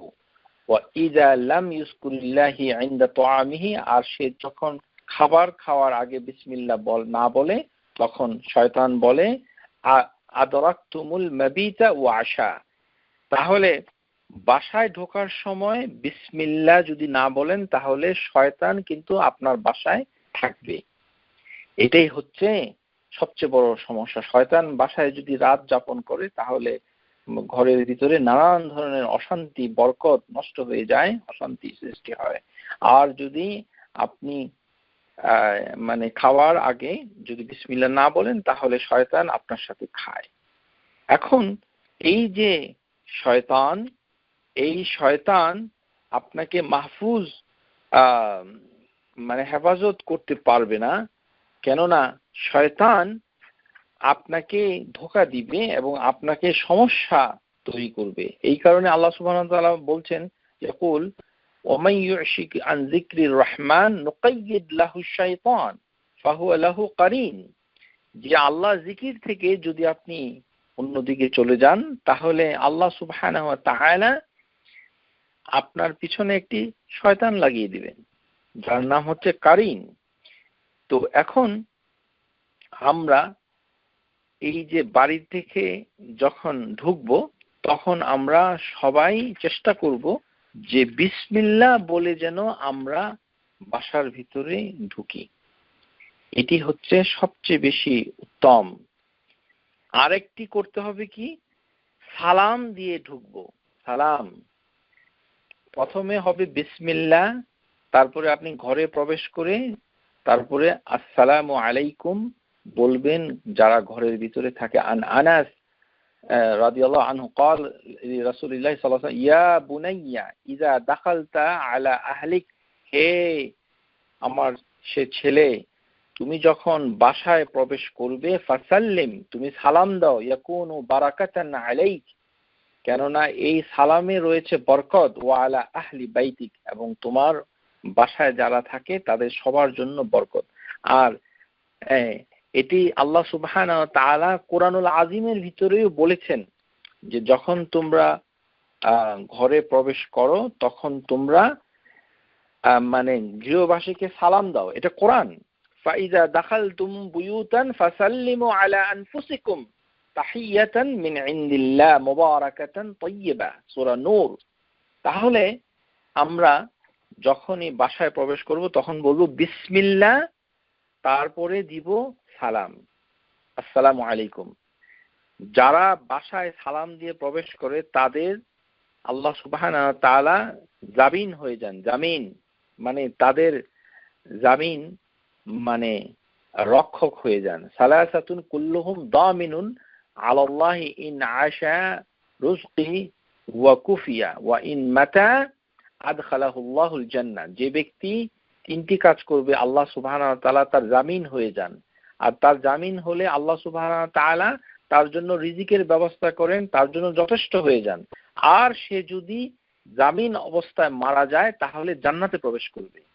তার ভিতরে প্রথম প্রকার হচ্ছে দাখালা বাইতিহি ফাসাল্লামা, যে ব্যক্তি বাসার ভিতরে প্রবেশ করার সময় সালাম দিয়ে প্রবেশ করেছে, ফাহুয়া দামিনুন আলাল্লাহ। প্রিয় শ্রোতা, আপনাদের খেদমতে বলছি, অনেক সময় আমাদের যারা অসুস্থ, যারা একদম মরে যাচ্ছে, হাসপাতাল থেকে একেবারে বাসায় চলে আসছে একদম অসুস্থ, সে যদি ওই বাসায় ঢোকার সময় আসসালামু আলাইকুম বলে বাসায় ঢুকতো তাহলে আল্লাহ তার জামিন হয়ে যেত। এবং হাদিস অনুযায়ী সেই ব্যক্তি যদি মারা যায় ওই বাসার ভিতরে ঢোকার পর, যতদিন পরেই মারা যাক না কেন, যেহেতু সে এই বলে ঢুকেছে ওয়া ইন মাতা আদখালাহুল জান্নাহ, আল্লাহ তাকে জান্নাতে প্রবেশ করাবে। সুবহানাল্লাহ। সুতরাং বাসার ভিতরে ঢোকার সময় সালাম এবং প্রথমে বিসমিল্লাহ। আর বাসার ভিতরে ঢুকলে আপনি ইচ্ছা করলে একটি নামাজ পড়তে পারেন, 2 রাকাত নামাজ। আপনারা অনেকেই হয়তো জানেন না এই হাদিসটা।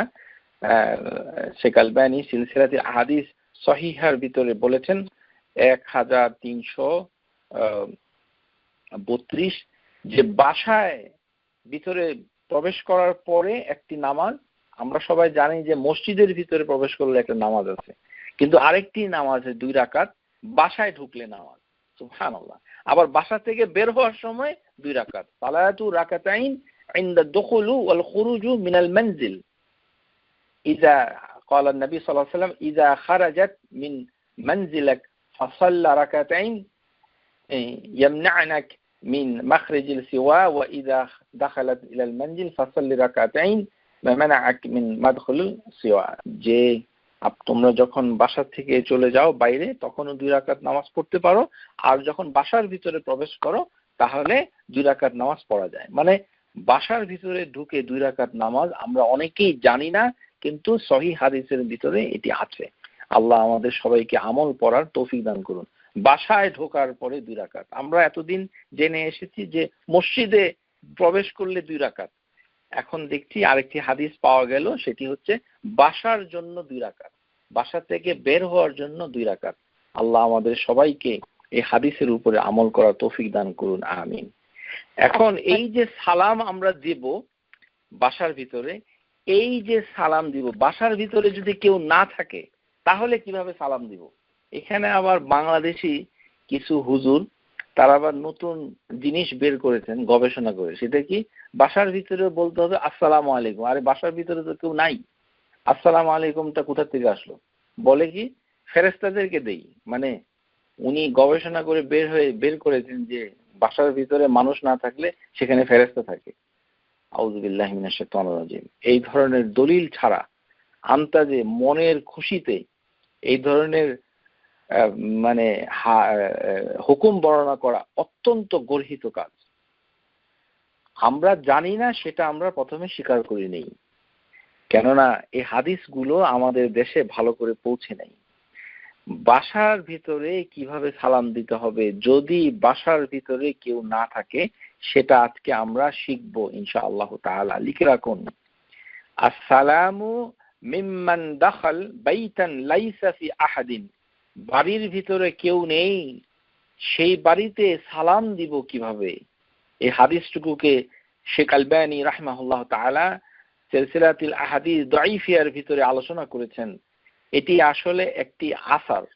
আন মুজাহিদ কল, মুজাহিদ এক তাবিঈন আল কাবীর, তিনি বলছেন ইযা দাখালতা বাইতান লাইসা ফি আহাদান ফায়াকুল, তখন তুমি বলো বিসমিল্লাহ ওয়ালহামদুলিল্লাহ আসসালামু আলাইনা মিন রাব্বানা আসসালামু আলাইনা ওয়া আলা ইবাদিহিস সালিহিন। আবার বলছি বিসমিল্লাহ ওয়ালহামদুলিল্লাহ আসসালামু আলাইনা মিন রাব্বিনা আসসালামু আলাইনা ওয়া আলা ইবাদিহিস সালিহিন। এই হচ্ছে জিকির। এইভাবে বাসার ভিতরে সালাম দিতে হয় এবং আল্লাহর জন্য জিকির করতে হয় যখন আপনি বাসায় কেউ না থাকে, মনে করেন ঢুকলেন বাসায় কেউ নেই, আর যদি কেউ থাকে তাহলে বিসমিল্লাহ আসসালামু আলাইকুম ওয়া রাহমাতুল্লাহ ওইভাবে বলতে হবে।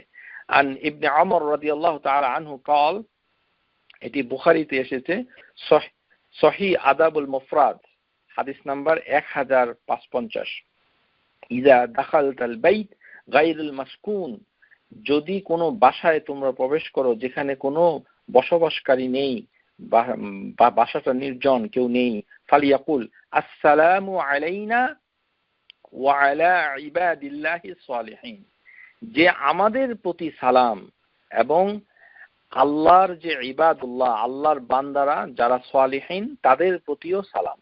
এইভাবে সালাম দিতে হয়।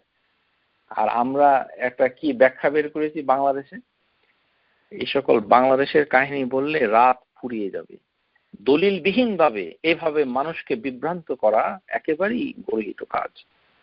শিখে নেই কিভাবে সালাম দিব যদি বাসায় কেউ না থাকে। বিসমিল্লাহ আলহামদুলিল্লাহ আসসালামু আলাইনা মিন রব্বিনা আসসালামু আলাইনা ওয়া আলা ইবাদিহি সালিহিন। আশা করি বুঝতে পেরেছেন এবং শিখে নেবেন ইনশাআল্লাহ তাআলা। না, বিসমিল্লাহ যে দোয়াটুকু এসে আছে সেটা হচ্ছে বিসমিল্লাহ তাওয়াক্কালতু আলাল্লাহ আল্লাহুম্মা ইন্না নাউযু বিকা মিন আন নাযিলা আও নাদ্দিলা, এইভাবে আছে একটা। আরেকটা আছে বিসমিল্লাহ তাওয়াক্কালতু আলাল্লাহ আল্লাহুম্মা ইন্নী আউযু বিকা মিন আন আদিল্লা আও উদিল্লা। বিসমিল্লাহ রয়েছে প্রথমে। জি আচ্ছা আচ্ছা আচ্ছা, ওইটা রাসূলুল্লাহ। জি হাদিস নাম্বার হচ্ছে সিলসিলাতুল আহাদিস সহিহা 3136 63 ইনশাআল্লাহ তাআলা। এখন আমরা যেই মানে তাসমিয়ার ভিতরে যাব সেটাই হচ্ছে যে তাসমিয়াতুন আলা তুআম। যে আমরা সবাই জানি যে ছোট একটি বাচ্চাকে রাসূলুল্লাহ সাল্লাল্লাহু আলাইহি ওয়াসাল্লাম বলছিলেন যে যার হাত ওয়াকানাত ইয়াদাইহি তাতিশু সাহফাতি, যে প্লেটের উপরে হাতগুলো ঘুরতে ছিল তার হাতটুকু, তখন তিনি বললেন ইয়া গুলামু সাম্মিল্লাহ, এই ছেলে তুমি আল্লাহর নাম নাও। এই সাম্মিল্লাহ থেকেই তাসমিয়া এসেছে যে বিসমিল্লাহ বলতে, ওয়াকুলু বিয়ামিনিক ওয়াকুলু মিম্মা ইলাইক, যে কাছ থেকে খাও আর ডান হাত দিয়ে খাও। তাহলে আমরা এটা পেলাম যে বিসমিল্লাহ বলে খেতে হবে, ডান হাতে খেতে হবে। এবং এই ব্যাপারে অনেক হাদিস এসেছে, যেমন একটি হাদিস এসেছে যে রাসূলুল্লাহ সাল্লাল্লাহু আলাইহি ওয়াসাল্লামকে ওরা বলছে, সাহাবীরা বলছে ইয়া রাসূলুল্লাহ ইন্না নাকুলু ওয়ালা নাসবিগু, যে আমরা খাই কিন্তু আমাদের তৃপ্তি হয় না। তখন নবী সাল্লাল্লাহু আলাইহি ওয়াসাল্লাম বলছেন যে আল্লাকা তাফতারিকুন, যে তোমরা হয়তো পৃথক পৃথক খাও। ক্বাল নাম, এবং তখন তারা বলল যে আমরা তাই করি। ফাজতামিউ আলা তুআমিকুম ওয়া উযকুরু ইসমাল্লাহ আলাইহি ইউবারাক লাকুম ফি, যে তাহলে তোমরা একত্রে খাও তারপরে আল্লাহর নামকে স্মরণ করো, মানে বিসমিল্লাহ বলো। আমরা গত ক্লাসে আলোচনা করেছি যে এই খাবার আগে বিসমিল্লাহ বলতে হবে, এখানে বিসমিল্লাহির রহমানির রহিম বলা যাবে না, এবং তাতে কি হবে, বরকত হবে। এই যে একত্রে খাও, এর ব্যাখ্যায় আমাদের দেশে এক শ্রেণীর দাওয়াতি দল রয়েছে, তারা এক প্লেটে করে দুইজনে খায়। এইটা বোঝায় না, এর ব্যাখ্যায় কোনো স্কলার এটা বলে নাই যে এক প্লেটে দুইজনে খেতে হবে এবং সেটাই একত্রে খাওয়া বোঝায়, এটি বোঝায় না। এটি বোঝানো হচ্ছে যে একসাথে খাবে, কাছাকাছি খাবে, খাবার যেরকম হয় সেরকম। যেমন আমাদের বাংলাদেশে মুড়ি এবং চানাচুর মিক্স করে আমরা একসাথে খেতে আমাদের কোনো সমস্যা নাই, বড়ই, খেজুর ইত্যাদি একই পাত্র থেকে নিয়ে খেতে আমাদের কোনো সমস্যা নাই। কিন্তু ভাত মেখে, তরকারি মেখে, ডাল মেখে আমরা একত্রে খেতে গেলে আমাদের অন্যের যে উচ্ছিষ্ট খাবার সেটা আমাদের কাছে চলে আসে। এবং একটা হাদিস আছে যে ওই অন্যের উচ্ছিষ্ট খাবার মুমিনের জন্য শিফা। এই হাদিসটি জাল, প্রিয় শ্রোতা, হাদিসটি জাল। অন্যের উচ্ছিষ্ট খাওয়ার জন্য আপনাকে বলা হয়নি, কোনো হাদিস দ্বারা প্রমাণ করা যাবে না যে রাসূলুল্লাহ সাল্লাল্লাহু আলাইহি ওয়াসাল্লাম বলছেন যে তোমরা একে অন্যের উচ্ছিষ্ট খাবার খাও। সুতরাং এই পদ্ধতি আপনারা অবলম্বন করবেন না। অপচয় করা অত্যন্ত গর্হিত কাজ। একটি সুন্নত আদায় করতে গিয়ে দেখা যায় যে আরেকজন লোক না খেয়ে হাত ধুয়ে চলে গেছে, তারপরে খাবারটুকু গার্বেজে ফেলে দেয়। এগুলো শয়তানের কাজ। এই ধরনের ইন্না শায়তানা লা ইস্তাহিল্লু তুআম আল্লাযী লাম ইয়াযকুর ইসমাল্লাহ আলাইহি, যেই খাবারের আগে বিসমিল্লাহ বলা হয় না সেই খাবারে শয়তানও খায়। তাহলে শয়তান যে খায় এটার প্রমাণে রাসূলুল্লাহ সাল্লাল্লাহু আলাইহি ওয়াসাল্লাম একটা হাদিস সাহাবীরা বর্ণনা করেছেন, ইন্না শায়তান ইস্তাহিল্লু তুআম আন লা ইউযকির ইসমাল্লাহ আলাইহি। এমন একটি মেয়ে এসেছিল, সে হাত দিয়েছিল কিন্তু সে বিসমিল্লাহ বলেনি। নবী সাল্লাল্লাহু আলাইহি ওয়াসাল্লাম তার হাতটুকু ধরে ফেললেন। তারপর একজন বেদুইন এসেছিল, তার হাতটুকুকে ধরে ফেললেন। তখন তিনি বললেন আল্লাহর কসম নিয়ে, ওয়াল্লাযী নাফসি বিয়াদিহি ইন্না ইয়াদাহু ফি ইয়াদিহি মা ইয়াদাইহি। হ্যাঁ, রিওয়ায়া সুম্মা যাকারা ইসমাল্লাহ ওয়াকাল, যে তোমরা মানে আল্লাহর নাম নাও, মানে বিসমিল্লাহ বলো এবং খাও। একটি মাসালা আপনাদেরকে জানাতে চাই, খাবার খাওয়ার পূর্বে বিসমিল্লাহ। আরেকটি হাদিস হচ্ছে যে খাওয়ার কাছে যখন আপনি যাবেন অথবা খাবার যখন আপনার কাছে আসবে তখনও বিসমিল্লাহ বলতে হয়। এটা আমরা অনেকেই করি না, শুনে রাখুন। তাহলে খাবার খাওয়ার আগে বিসমিল্লাহ, খাবার আপনার কাছে আসলে বিসমিল্লাহ। মানে আপনি চেয়ারে টেবিলে খাবারের জন্য বসে আছেন, খাবার আপনার সামনে পরিবেশন করা হলো, আপনি এখনো খাননি, অনেক অনেক বাকি রয়েছে, এখনো সময় আছে, আপনাকে বিসমিল্লাহ বলতে হবে। নবী সাল্লাল্লাহু আলাইহি সাল্লাম এভাবে বিসমিল্লাহ বলতেন যখন খাবার তার নিকটে আসতো। আন রাজুলিন খাদামান নবী সাল্লাল্লাহু আলাইহি ওয়াসাল্লাম আন্নাহু কানা ইয়াসমা'আন নবী, যে নবী সাল্লাল্লাহু আলাইহি ওয়াসাল্লামের খাদেম বলছে যে আমি নবী সাল্লাল্লাহু আলাইহি ওয়াসাল্লামের কাছ থেকে শুনেছি যে ইযা কারাবা ইলাইহি তুআমান, যখন খাবার তার কাছে আসতো, ফায়াকুল ইয়াকুল রাসূলুল্লাহ সাল্লাল্লাহু আলাইহি ওয়াসাল্লাম বিসমিল্লাহ। তাহলে বোঝা যাচ্ছে যে ওয়াল হাদিস আন্না তাসমিয়াতুন আল আউয়াল তুআম বিলফজ বিসমিল্লাহ লা জিয়াদাতা ফিহা ওয়া আকুল হাদিস সহিহ, মানে যে এর অতিরিক্ত করা যাবে না। আমরা আগেই এটা জেনে নিয়েছি। সুতরাং যদি কেউ বিসমিল্লাহ বলতে ভুলে যায় তাহলে সে কি করবে সেটা আমরা সবাই জানি। বিসমিল্লাহ আউয়ালুহু ওয়া আখিরুহু, এটাই বলতে হবে। ইজা নাসিয়া আন ইয়াজকুরুল্লাহ তাআলা আউয়ালি তাআমি ফালইয়াকুল হিনা ইয়াজকুর বিসমিল্লাহি ফি আউয়ালিহি ওয়া আখিরিহি। একটি হাদিসে ফি আছে, আরেকটি হাদিসে ফি নাই। বিসমিল্লাহ আউয়ালুহু ওয়া আখিরুহু, দুটোতেই হু আছে। আখিরুহু আউয়ালুহু ওয়া আখিরুহু, বিসমিল্লাহ আউয়ালুহু ওয়া আখিরুহু। আরেকটি হাদিসে বিসমিল্লাহ ফি আউয়ালিহি ওয়া আখিরিহি, এইভাবে এসেছে। আর দুটোই সহিহ ইনশাআল্লাহ তাআলা। এবং এটি যদি মানে খাওয়ার সময় যদি ভুলে যায় তাহলে এভাবে পড়তে হয়। কিন্তু যদি কেউ এই দোয়াটা না পড়তে পারে তাহলে শুধু বিসমিল্লাহ বললেও হয়ে যাবে ইনশাআল্লাহ তাআলা। এটারও একটি দলিল রয়েছে। ইম্মা আন্নাহু লাউ কানা ক্বাল বিসমিল্লাহ লাকাফাকুম ওয়া ইযা আকালা আহাদুকুম তুআমান ফালিয়াকুল বিসমিল্লাহ ফাইন নাসিয়া আন ইয়াকুল বিসমিল্লাহ ফি আউয়ালিহি। ভুলে গেলে শুধু আউয়ালিহি এটা বললেও হবে। আউয়ালিহি ফালিয়াকুল বিসমিল্লাহ আউয়ালি আখিরি, এইভাবেও বললে চলবে। অন্তত বিসমিল্লাহটা বলা চাই। বিসমিল্লাহ আউয়ালিহি, প্রথমে বিসমিল্লাহ শেষে বিসমিল্লাহ, আউয়ালিহি আখিরি, এই কথাটুকু প্রথমে শেষে বলা যাবে না বাংলা ভাষায়, কেননা এটি হচ্ছে দোয়া। আর দোয়া হুয়াল ইবাদা, এটা আরবি ভাষায় বলতে হবে, শিখতে হবে।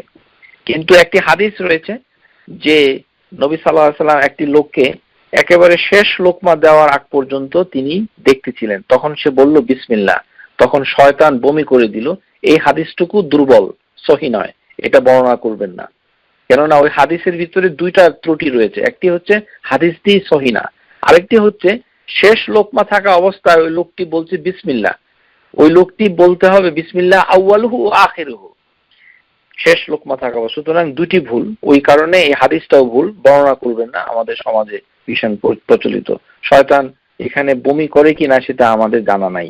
আর কোন খাবার, যেমন সেই খাবারে আল্লাহ সুবহানাহু ওয়া তাআলার নাম অন্য কেউ নিয়েছে কিনা, এরকম কোন দূর থেকে খাবার যদি আসে, এরকম আয়েশা রাদিয়াল্লাহু তাআলার একটা হাদিস রয়েছে, তাসমিয়াতুন আলা তুআমি আল্লাযী লা ইয়াদরি আযকুরু আলাইহি ইসমুল্লাহি আমলা, যে কোন খাবার তার উপরে আল্লাহর নাম স্মরণ করা হয়েছে কিনা, বিসমিল্লাহ হয়েছে কিনা, সেটি যদি না জানা থাকে, এটা কিন্তু খাবার হতে হবে। আবারও বলছি, খাবার হতে হবে, অন্য কিছু নয়। আন আয়েশা উম্মুল মুমিনিন আন্না কওমান ক্বালু ইয়া রাসূলুল্লাহ, একটি মানে দল থেকে একটা খাবার এসেছে, তখন আয়েশা রাদিয়াল্লাহু তাআলা রাসূলুল্লাহ সাল্লাল্লাহু আলাইহি ওয়াসাল্লাম জিজ্ঞাসা করছে, ইন্না কওমান ইয়াতিনা বিল লাহমি লা নাদরি আযকুরু ইসমাল্লাহ আলাইহি আমলা, যে মাংসের একটা খাবার এসেছে এবং তারা আল্লাহর নাম নিয়েছে কিনা, বিসমিল্লাহ বলছে কিনা, আমরা সেটা জানি না।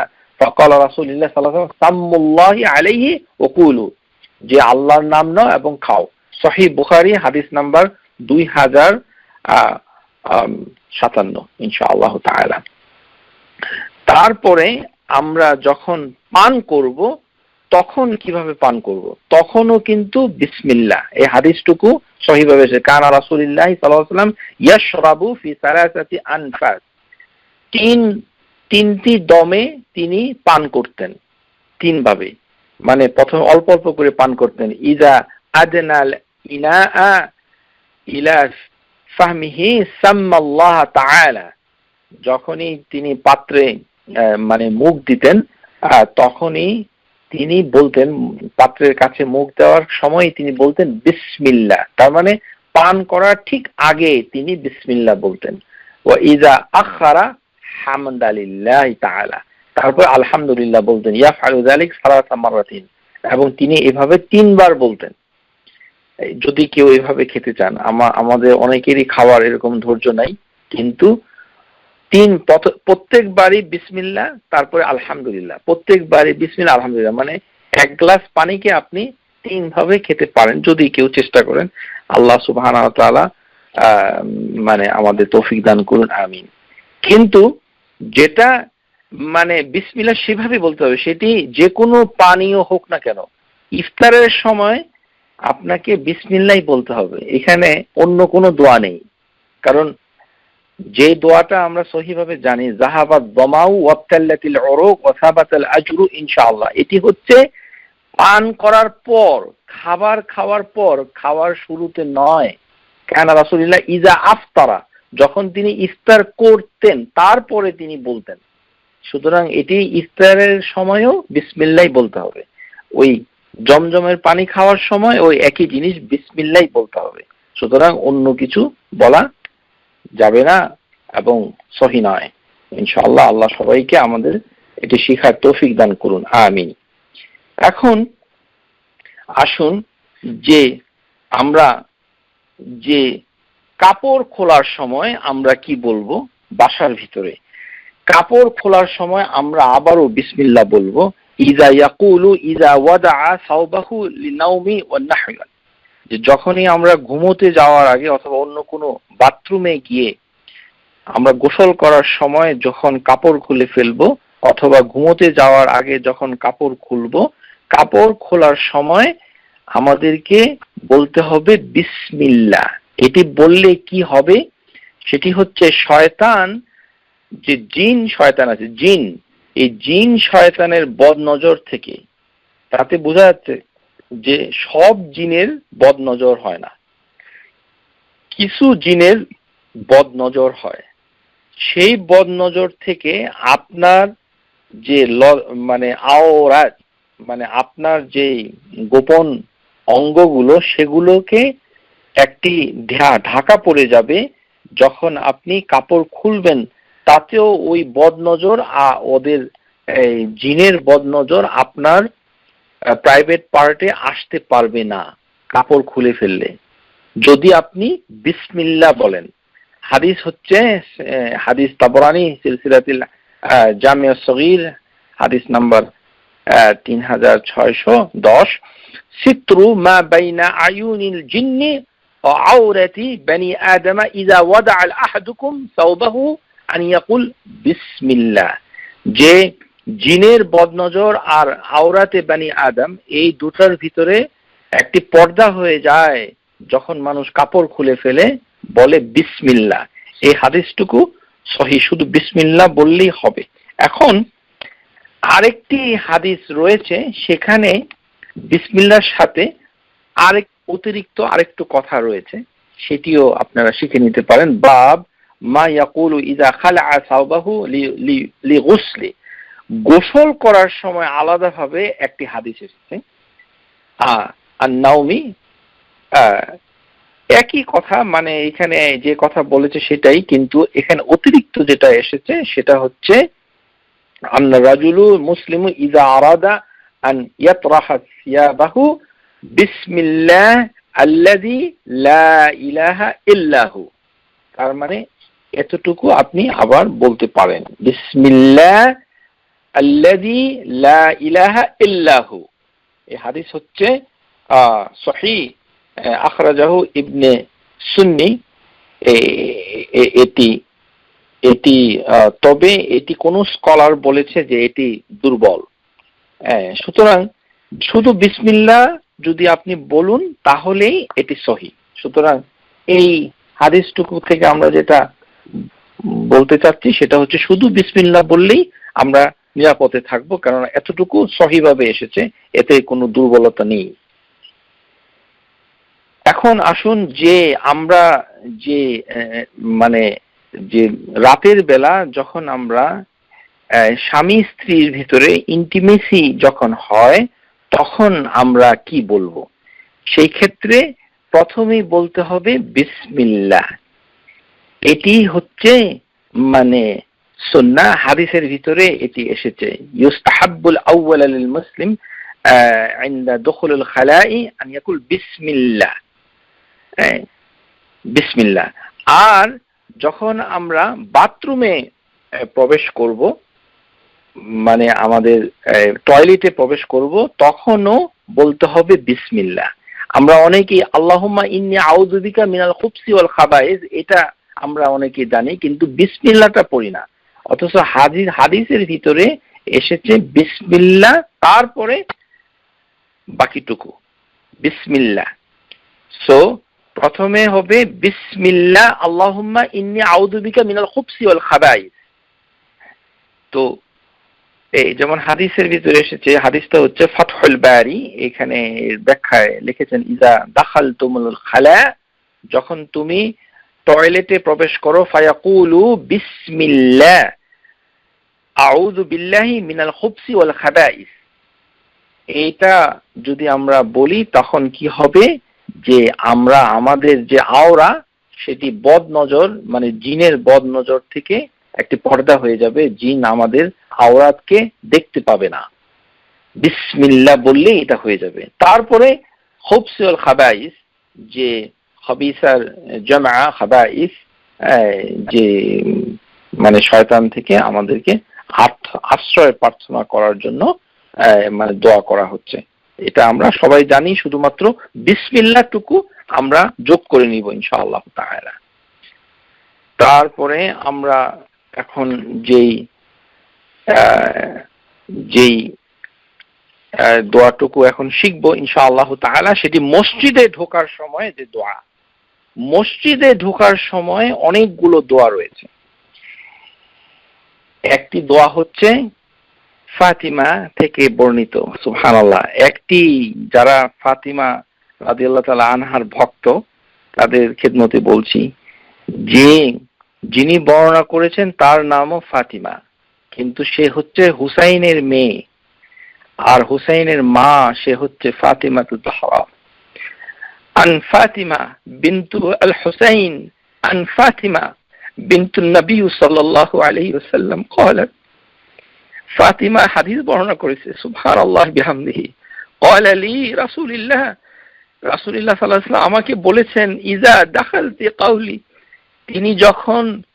তুমি যখন প্রবেশ করো তখন তুমি বলো। নবী সাল্লাল্লাহু আলাইহি ওয়াসাল্লাম নিজে বলতেন, মসজিদে প্রবেশ করার সময় তিনি বলতেন, ফাতেমার হাদিস, বিসমিল্লাহ ওয়াসসালামু আলা রাসূলিল্লাহ, আল্লাহুম্মা সাল্লি আলা মুহাম্মদ ওয়া আলা আলি মুহাম্মদ। এইটা বলার পর ওয়াসাহালাল্লাহু লানা আবওয়াব রাহমাতিক, এটা বলতে হবে। আমাদের দেশে তো নাই, আমি খুব কম লোককে দেখেছি এটি প্র্যাকটিস করতে। এটা আপনারা চেষ্টা করবেন ইনশাআল্লাহ তাআলা। অন্তত বিসমিল্লাহ ওয়াসসালামু আলা রাসূলিল্লাহ, রাসূলুল্লাহ সাল্লাল্লাহু আলাইহি সাল্লামের কাছে সালাম পাঠানোর আর কোনো তেমন সুযোগ নাই, একমাত্র কবরের কাছে যাওয়া ছাড়া। আমরা দূর থেকে শুধুমাত্র মসজিদে প্রবেশ করার সময় এই সালাম পাঠানো যায়। আরেকটা সালাম পাঠানো যায়, সেটা হচ্ছে আম ভাবে, যেমন আমি বললাম মুহাম্মদ আসসালাতু ওয়াসসালামু আলা রাসূলিল্লাহ, এটাও পাঠানো যায়, এটাও সালাম পাঠানো হয়। কিন্তু বিশেষ করে নবী সাল্লাল্লাহু আলাইহি সাল্লামের কাছে সালাম পাঠানোর সবচেয়ে উত্তম তরিকা হচ্ছে মসজিদে ঢোকার সময় ওয়াসসালামু আলা রাসূলিল্লাহ, আর তারপরে বলতে হবে আল্লাহুম্মা সাল্লি আলা মুহাম্মদ। সালাম হবে আগে, তারপরে হচ্ছে দুরুদ হবে পরে। আর এই দুরুদ হচ্ছে সবচেয়ে সংক্ষিপ্ত, আল্লাহুম্মা সাল্লি আলা মুহাম্মদ ওয়া আলা আলি মুহাম্মদ, এভাবে পড়তে হবে। আরেকটা হাদিসে এসেছে, ফাতিমা বিনতে রাসূলিল্লাহ قالت কানা রাসূলুল্লাহ সাল্লাল্লাহু আলাইহি ওয়াসাল্লাম বিসমিল্লাহ ওয়াসসালামু আলা রাসূলিল্লাহ আল্লাহুম্মা ইগফির লি যুনুবি ওয়াফতাহ লি আবওয়াব রাহমাতিক। আরেকটি হাদিসে এসেছে, যখন আপনি মসজিদ থেকে বের হয়ে যাবেন তখনও বিসমিল্লাহ ওয়াসসালামু আলা রাসূলিল্লাহ আল্লাহুম্মা ইগফির লি যুনুবি ওয়াফতাহ লি আবওয়াব রাহমাতিক। তবে বের হওয়ার সময় আপনি সালাওয়াত পাঠ করার দরকার নেই, আল্লাহুম্মা সাল্লি আলা বলার দরকার নেই, আলা মুহাম্মদ। শুধু ঢোকার সময় হচ্ছে মানে নবী সাল্লাল্লাহু আলাইহি সাল্লামের প্রতি দুরুদ। আর ঢোকার সময় মসজিদে এবং বের হওয়ার সময় মসজিদে দুই ক্ষেত্রেই বিসমিল্লাহর পরে সালাম দিতে হবে রাসূলুল্লাহ সাল্লাল্লাহু আলাইহি সাল্লামের উপর, বিসমিল্লাহ ওয়াসসালামু আলা রাসূলিল্লাহ।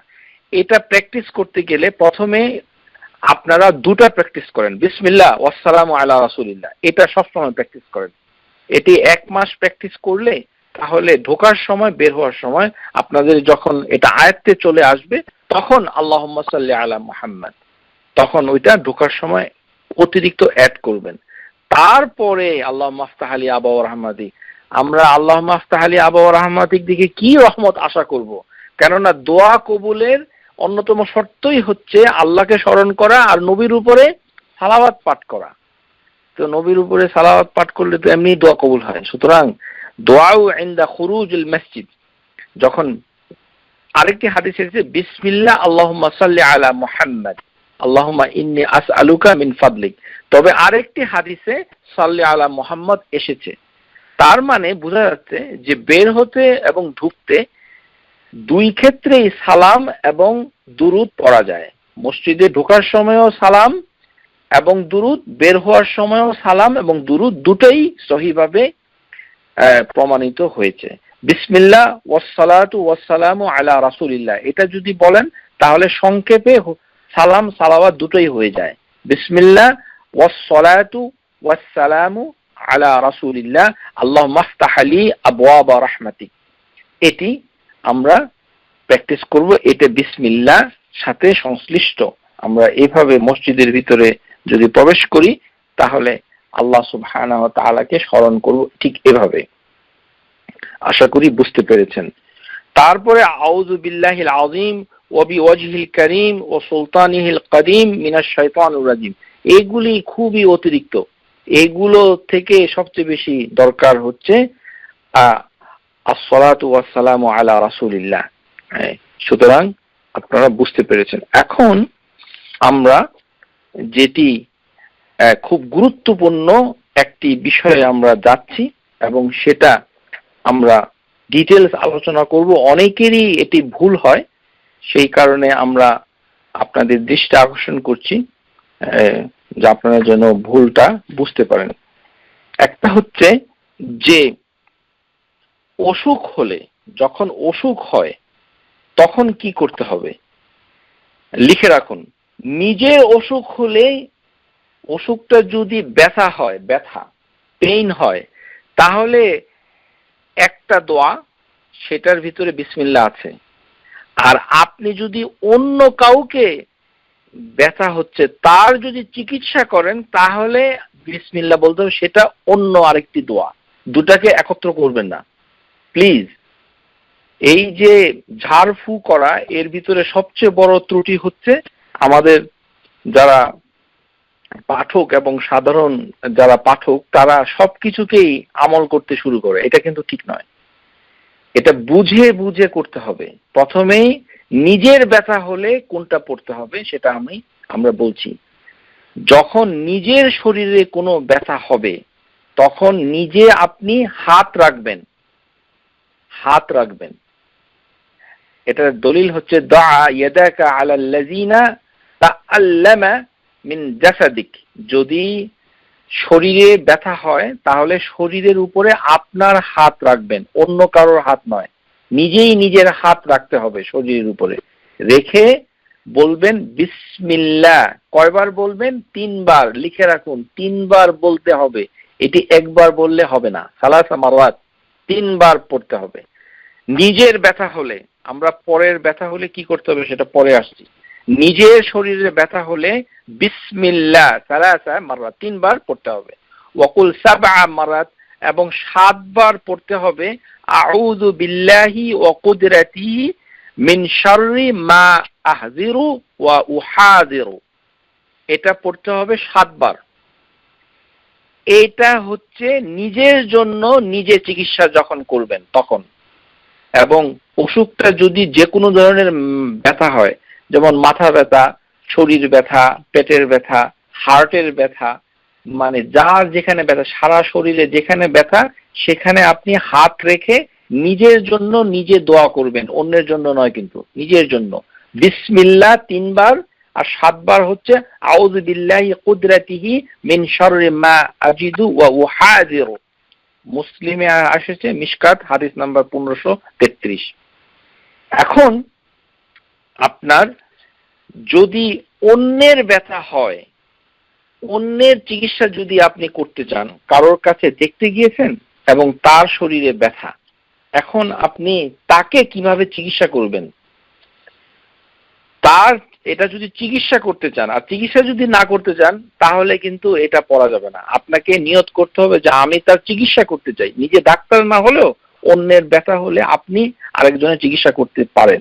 সেটা কিভাবে করবেন? হাদিসে এসেছে ইজা আশতাকাইতিল ফাদা ইয়াদাক, সেখানেও হাত রাখতে হবে। হাইসু তুশতাকি, যেখানে ব্যথা হচ্ছে সেখানে আপনি হাতটা রাখবেন। লিখে রাখুন, হাত রাখতে হবে। অন্যের শরীরে হাত রাখবেন, মহিলাদের শরীরে অথবা মাহরামের শরীরে, এটা তো বলাই অপেক্ষা রাখে না, গায়ের মাহরামে এটা করা যাবে না। বিসমিল্লাহ ওয়া বিল্লাহি, তাহলে এখানে বিসমিল্লাহ পরে একবার এবং সাথে বলতে হবে ওয়া বিল্লাহি। বিসমিল্লাহ ওয়া বিল্লাহি আউযু বিইজ্জাতিল্লাহি ওয়া কুদরাতিহি মিন শাররি মা আজিদু মিন ওয়াজাই। এই কথাটা বলতে হবে। তারপরে হাতটা তুলে নিতে হবে। সুম্মা হাদা সুম্মা আরফা ইয়াদাক সুম্মা আইদ যালিক বিতরান, মানে আপনি টোটাল পরের দোয়াটা আউযু বিইজ্জাতিল্লাহি কুদরাতি মিন শাররি মা আজিদু মিন ওয়াজাই হাদা, এটা আপনি বেজোড় সংখ্যক বার ইচ্ছা করলে পড়তে পারেন। মানে একবার, 3 বার, একবার পড়লে হবে, 3 বার পড়লে হবে, বিতরান। এই হচ্ছে আপনার মানে দোয়া, যেটা হাত রেখে পড়বেন। তাহলে আমরা পেলাম বিসমিল্লাহ অন্যের জন্য হলে একবার, ওয়াবিল্লাহি, বিসমিল্লাহ ওয়াবিল্লাহি, এইভাবে পড়তে হবে।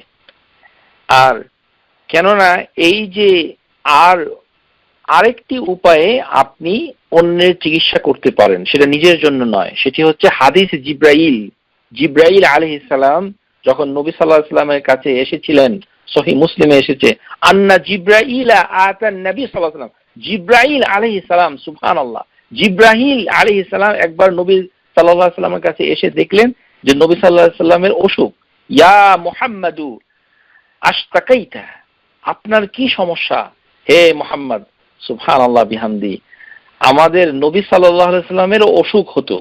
তো অসুখ হওয়া খারাপ নয়, অসুখ হওয়া ভালো, যেহেতু নবী সাল্লাল্লাহু আলাইহি সাল্লামের অসুখ হয়েছে। সুতরাং জিব্রাইল আলাইহিস সালাম এসে তার চিকিৎসা করছে, সুবহানাল্লাহ। ফাকাল নাম, তখন বলতে হবে যে হ্যাঁ আমার অসুখ হয়েছে। এই কারণে অসুখ হলে আপনাকে যদি কেউ জিজ্ঞাসা করে আপনার কি শরীর খারাপ, আপনি কখনো মানে অন্য কিছু বলবেন না, আপনি বলবেন আলহামদুলিল্লাহ, জি অসুখ হয়েছে, শরীরটা খারাপ, আলহামদুলিল্লাহ বলে অসুখটা স্বীকার করে নেবেন। কেননা জিব্রাইলের কাছে নবী সাল্লাল্লাহু আলাইহি সাল্লাম বলছেন নাম, হ্যাঁ অসুখ হয়েছে। তখন জিব্রাইল আলাইহিস সালাম তাকে নবী সাল্লাল্লাহু আলাইহি সাল্লামকে শিক্ষা দিচ্ছে কিভাবে ঝাড়ফু করবে। বিসমিল্লাহি আরকিক মিন কুল্লি শাইইন ইউযিক মিন শাররি কুল্লি নাফসিন আও আইনিন হাসাদিন লাহি ইয়াশফিক বিসমিল্লাহ আরকিক। এইভাবে বিসমিল্লাহ আরকিক, এটা যদি কেউ শিখতে চান, এটা মুসলিমের ভিতরে হাদিস নাম্বার 2186। বিসমিল্লাহি আরকিক মিন কুল্লি শাইইন ইউযিক মিন শাররি কুল্লি নাফসিন আও আইনি হাসাদিল্লাহু ইয়াশফিক বিসমিল্লাহি আরকিক। এটা আপনারা করবেন, কিন্তু এটা যখন আপনি পড়বেন তখন কিন্তু ও শরীরে হাত রাখবেন না, ও শরীরে হাত রাখবেন না, তার কাছে গিয়ে এটা করবেন। মানে হচ্ছে বিসমিল্লাহি আরকিক, এই কথাটা অর্থ হচ্ছে আমি আল্লাহর নামে আপনাকে ঝাড়ফুঁক করছি। আরকিক রোকেয়া, রোকা এই শব্দটা এখান থেকে এসেছে, রোকেয়া যেটাকে ঝাড়ফু বলা হয়। তার মানে আপনি অন্য কাউকে চিকিৎসা করলে যদি হাত না রাখেন তাহলে বিসমিল্লাহ আরকিক মিন কুল্লি শাইইন ইউযিক মিন শাররি কুল্লি নাফসিন আও আইনিন হাসাদিল্লাহি ইয়াশফিক বিসমিল্লাহ আরকিক। শুরুতেও বিসমিল্লাহ আরকিক, পরেও বিসমিল্লাহ আরকিক, এটা বলতে হবে এভাবে। কিন্তু আমরা যেটা সমস্যা করি, আমরা যেটা নিজেই অন্যের জন্য যখন নিজে মানে নিজের জন্য আযহাবিল বাস রাব্বিন নাস এটা পড়ি, এটা কিন্তু ঠিক না, এটা অন্যের জন্য পড়তে হবে। বিসমিল্লাহ, আরেকটি দোয়া রয়েছে সেটি বুখারীতে এসেছে, বিসমিল্লাহ তুরবাতু আরদিনা বিরিকাতিহি বা'দিনা লিয়ুশফা সাকিমুনা বিইজনি রাব্বিনা বিইজনি রাব্বিনা। বিসমিল্লাহ তুরবাতু আরদিনা বিরিকাতি বা'দিনা লিয়ুশফা সাকিমুনা বিইজনি রাব্বিনা। এটা মিশকাত হাদিস নাম্বার 1531, যে আল্লাহর নামে আমাদের জমিনের মাটি, মানুষের থুথু এবং এগুলো মিশে আল্লাহ সুবহানাহু ওয়া তাআলা তোমার আল্লাহর নির্দেশে এই রোগী, আমাদের রোগীকে আল্লাহ ভালো করে দিবেন। এটা ঝাড়ফু করার সময় এটা। এখানে অবশ্য হাদিসের ভিতরে এসেছে যে এখানে আঙ্গুল দেওয়ার কথাটা আছে, আঙ্গুল, হাত নয়। যদি কেউ এটা প্র্যাকটিস করতে চান তখন এটা আপনি আঙ্গুল দিবেন, আঙ্গুল দিবেন যেখানে ব্যথা হচ্ছে ঠিক সেখানে আপনি আঙ্গুল দিয়ে এই দোয়াটা পড়তে পারেন ইনশাআল্লাহ তাআলা। আপনাদের এটাই মানে বিসমিল্লাহ মাধ্যমে চিকিৎসা করার পদ্ধতি বর্ণনা করা হলো।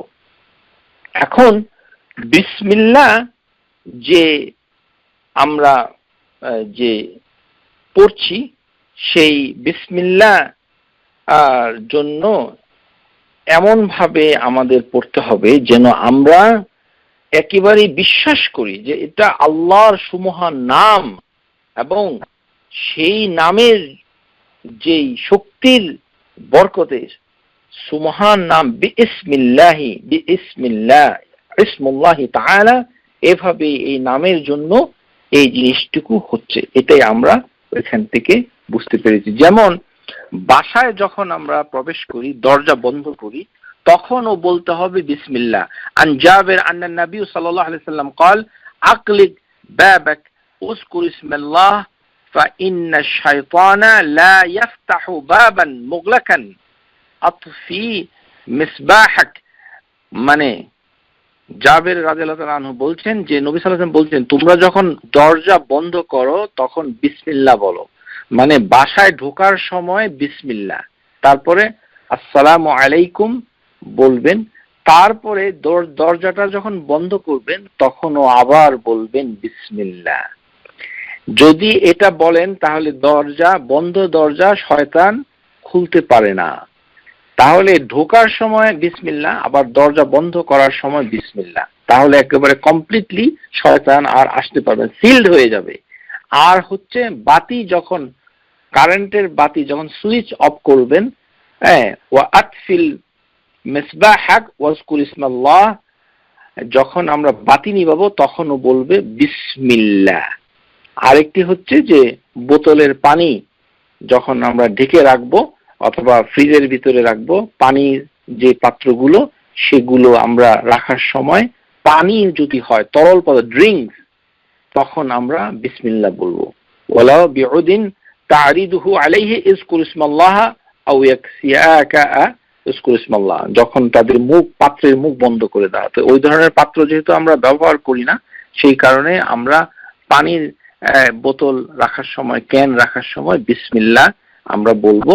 পানি ঢালার সময়ও আমরা ইচ্ছা করলে সেটা বলতে পারি, যেমন টেপ ওয়াটার যদি আমরা ছেড়ে দেই তখন বিসমিল্লাহ বললে তখন এই পানিটা নিরাপদ থাকবে, শয়তান এই পানির ভিতরে আর মুখ রাখতে পারবে না, কারণ টেপ ওয়াটার একটা নতুন জিনিস। সুতরাং এখানেও বিসমিল্লাহ বলতে হবে বলেই আমার ধারণা, আল্লাহ উত্তম জানেন। এখন যে কবরে রাখার সময় আমরা বিসমিল্লাহি ওয়া আলা মিল্লাতি রাসূলিল্লাহ দুআউ দুখুলুল মাইয়িতিল কবর, যখন আমরা কবরে লাশটা রাখি, এটা আবার গোসল করানোর সময় বিসমিল্লাহ আলা মিল্লাতি রাসূলিল্লাহ এটা বলা ঠিক নয়। গোসল করানোর সময় বিসমিল্লাহ বলবেন ইনশাআল্লাহ তাআলা, এতে বরকত হবে এবং এটি উচিত, যেহেতু যে কোনো কাজের আগেই বিসমিল্লাহ বলে গোসল শুরু করবেন। কিন্তু যখন আপনি মৃত লাশকে কবরে রাখবেন তখন আপনি বিসমিল্লাহ ওয়া আলা মিল্লাতি রাসূলিল্লাহ এটা দোয়া করতে হয়। আর যদি আরেকভাবে এসেছে বিসমিল্লাহ ওয়া আলা সুন্নতি রাসূলিল্লাহ, এটি হচ্ছে লাশ রাখার সময় উদিয়াল মাইয়িতু লিল্লাহাদি ওয়া ফিল লাফজ বিসমিল্লাহ ওয়া ফি সাবিলিল্লাহ ওয়া আলা মিল্লাতি রাসূলিল্লাহ। এই দোয়াটা তিন ভাবে পড়া যায়। একভাবে হচ্ছে বিসমিল্লাহ ওয়া আলা মিল্লাতি রাসূলিল্লাহ, বিসমিল্লাহ ওয়া আলা সুন্নতি রাসূলিল্লাহ, বিসমিল্লাহ ওয়া ফি সাবিলিল্লাহ ওয়া আলা মিল্লাতি রাসূলিল্লাহ। কেউ যদি তিনটাই পড়ে সুবহানাল্লাহ, তাহলে তো আরো কোনোটাই নষ্ট হলো না, মিস হলো না, উত্তম হলো। কিন্তু মাটি দেওয়ার সময় এই কোনো দোয়া পড়তে হবে না। আমাদের মাটি দেওয়ার সময় কোনো দোয়া নাই, এটা হলো লাশ রাখার সময় বিসমিল্লাহ।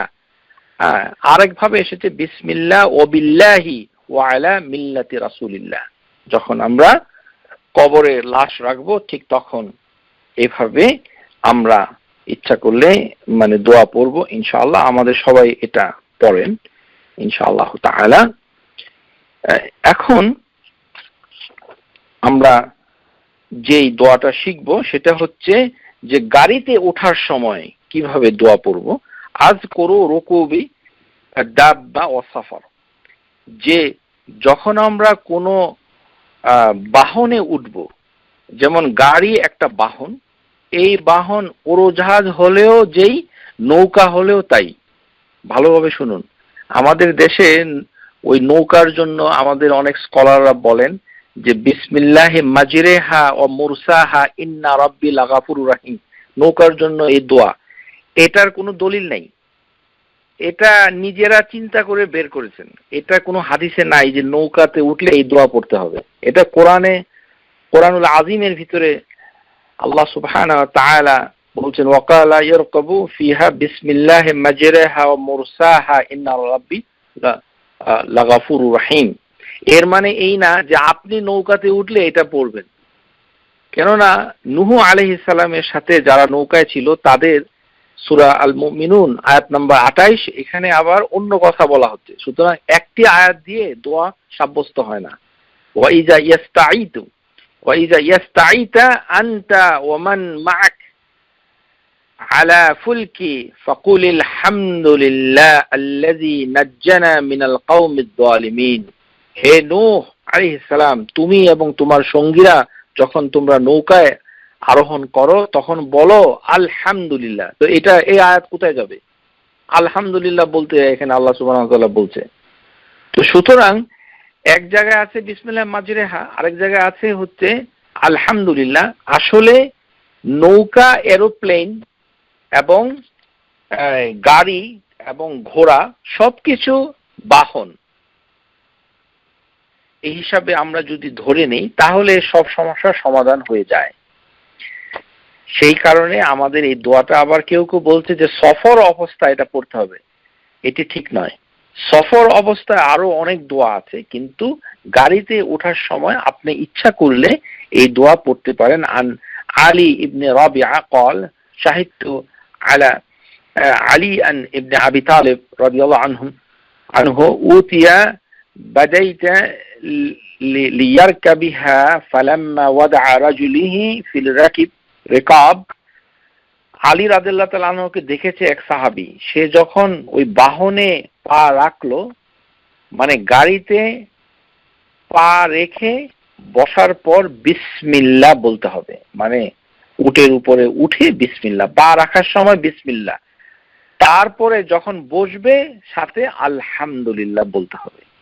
তার মানে বিসমিল্লাহ আলহামদুলিল্লাহ একবারে বললেই হয়ে যাবে। মানে গাড়িতে পাওটা দেওয়ার সময় বিসমিল্লাহ আর বসে আলহামদুলিল্লাহ। ঠিক এইভাবে একটু আগে পিছে হলে কোনো সমস্যা নেই, কারণ গাড়ি আর ওট একরকম নয়। আল্লাহ সুবহানাহু ওয়া তাআলা আমাদের এটা সহজ করে দেন, আমিন। বিসমিল্লাহ ওয়ালহামদুলিল্লাহ ফালাম্মা ইস্তাওয়া আন জাহিরা, যে উটের উপরে ওঠার পর আলহামদুলিল্লাহ, তারপরে সুম্মা ক্বাল সুবহানাল্লাযী সাখখারা লানা হাযা ওয়া মা কুন্না লাহু মুকরিনিন ওয়া ইন্না ইলা রাব্বিনা লামুনকালিবুন। এখানে নবী সাল্লাল্লাহু আলাইহি ওয়াসাল্লাম বলছেন সুম্মা ক্বাল, তারপরে বলুন। গাড়িতে এটা লাগিয়ে রাখবেন না, লাগিয়ে রাখলে কিছুই হয় না। আয়াতুল কুরসি, কোরআন লাগিয়ে রাখলে কিছুই হয় না, এবং এটার কোনো নির্দেশ নাই, এটা পড়তে হবে। সুম্মা ক্বাল আলহামদুলিল্লাহ সালাসা, 3 বার, তারপরে আল্লাহু আকবার 3 বার, তারপরে সুবহানাকা ইন্নী ক্বাদ যালামতু নাফসি ফাগফিরলি ফাইন্নাহু লা ইয়াগফিরু যুনুব ইল্লা আনত।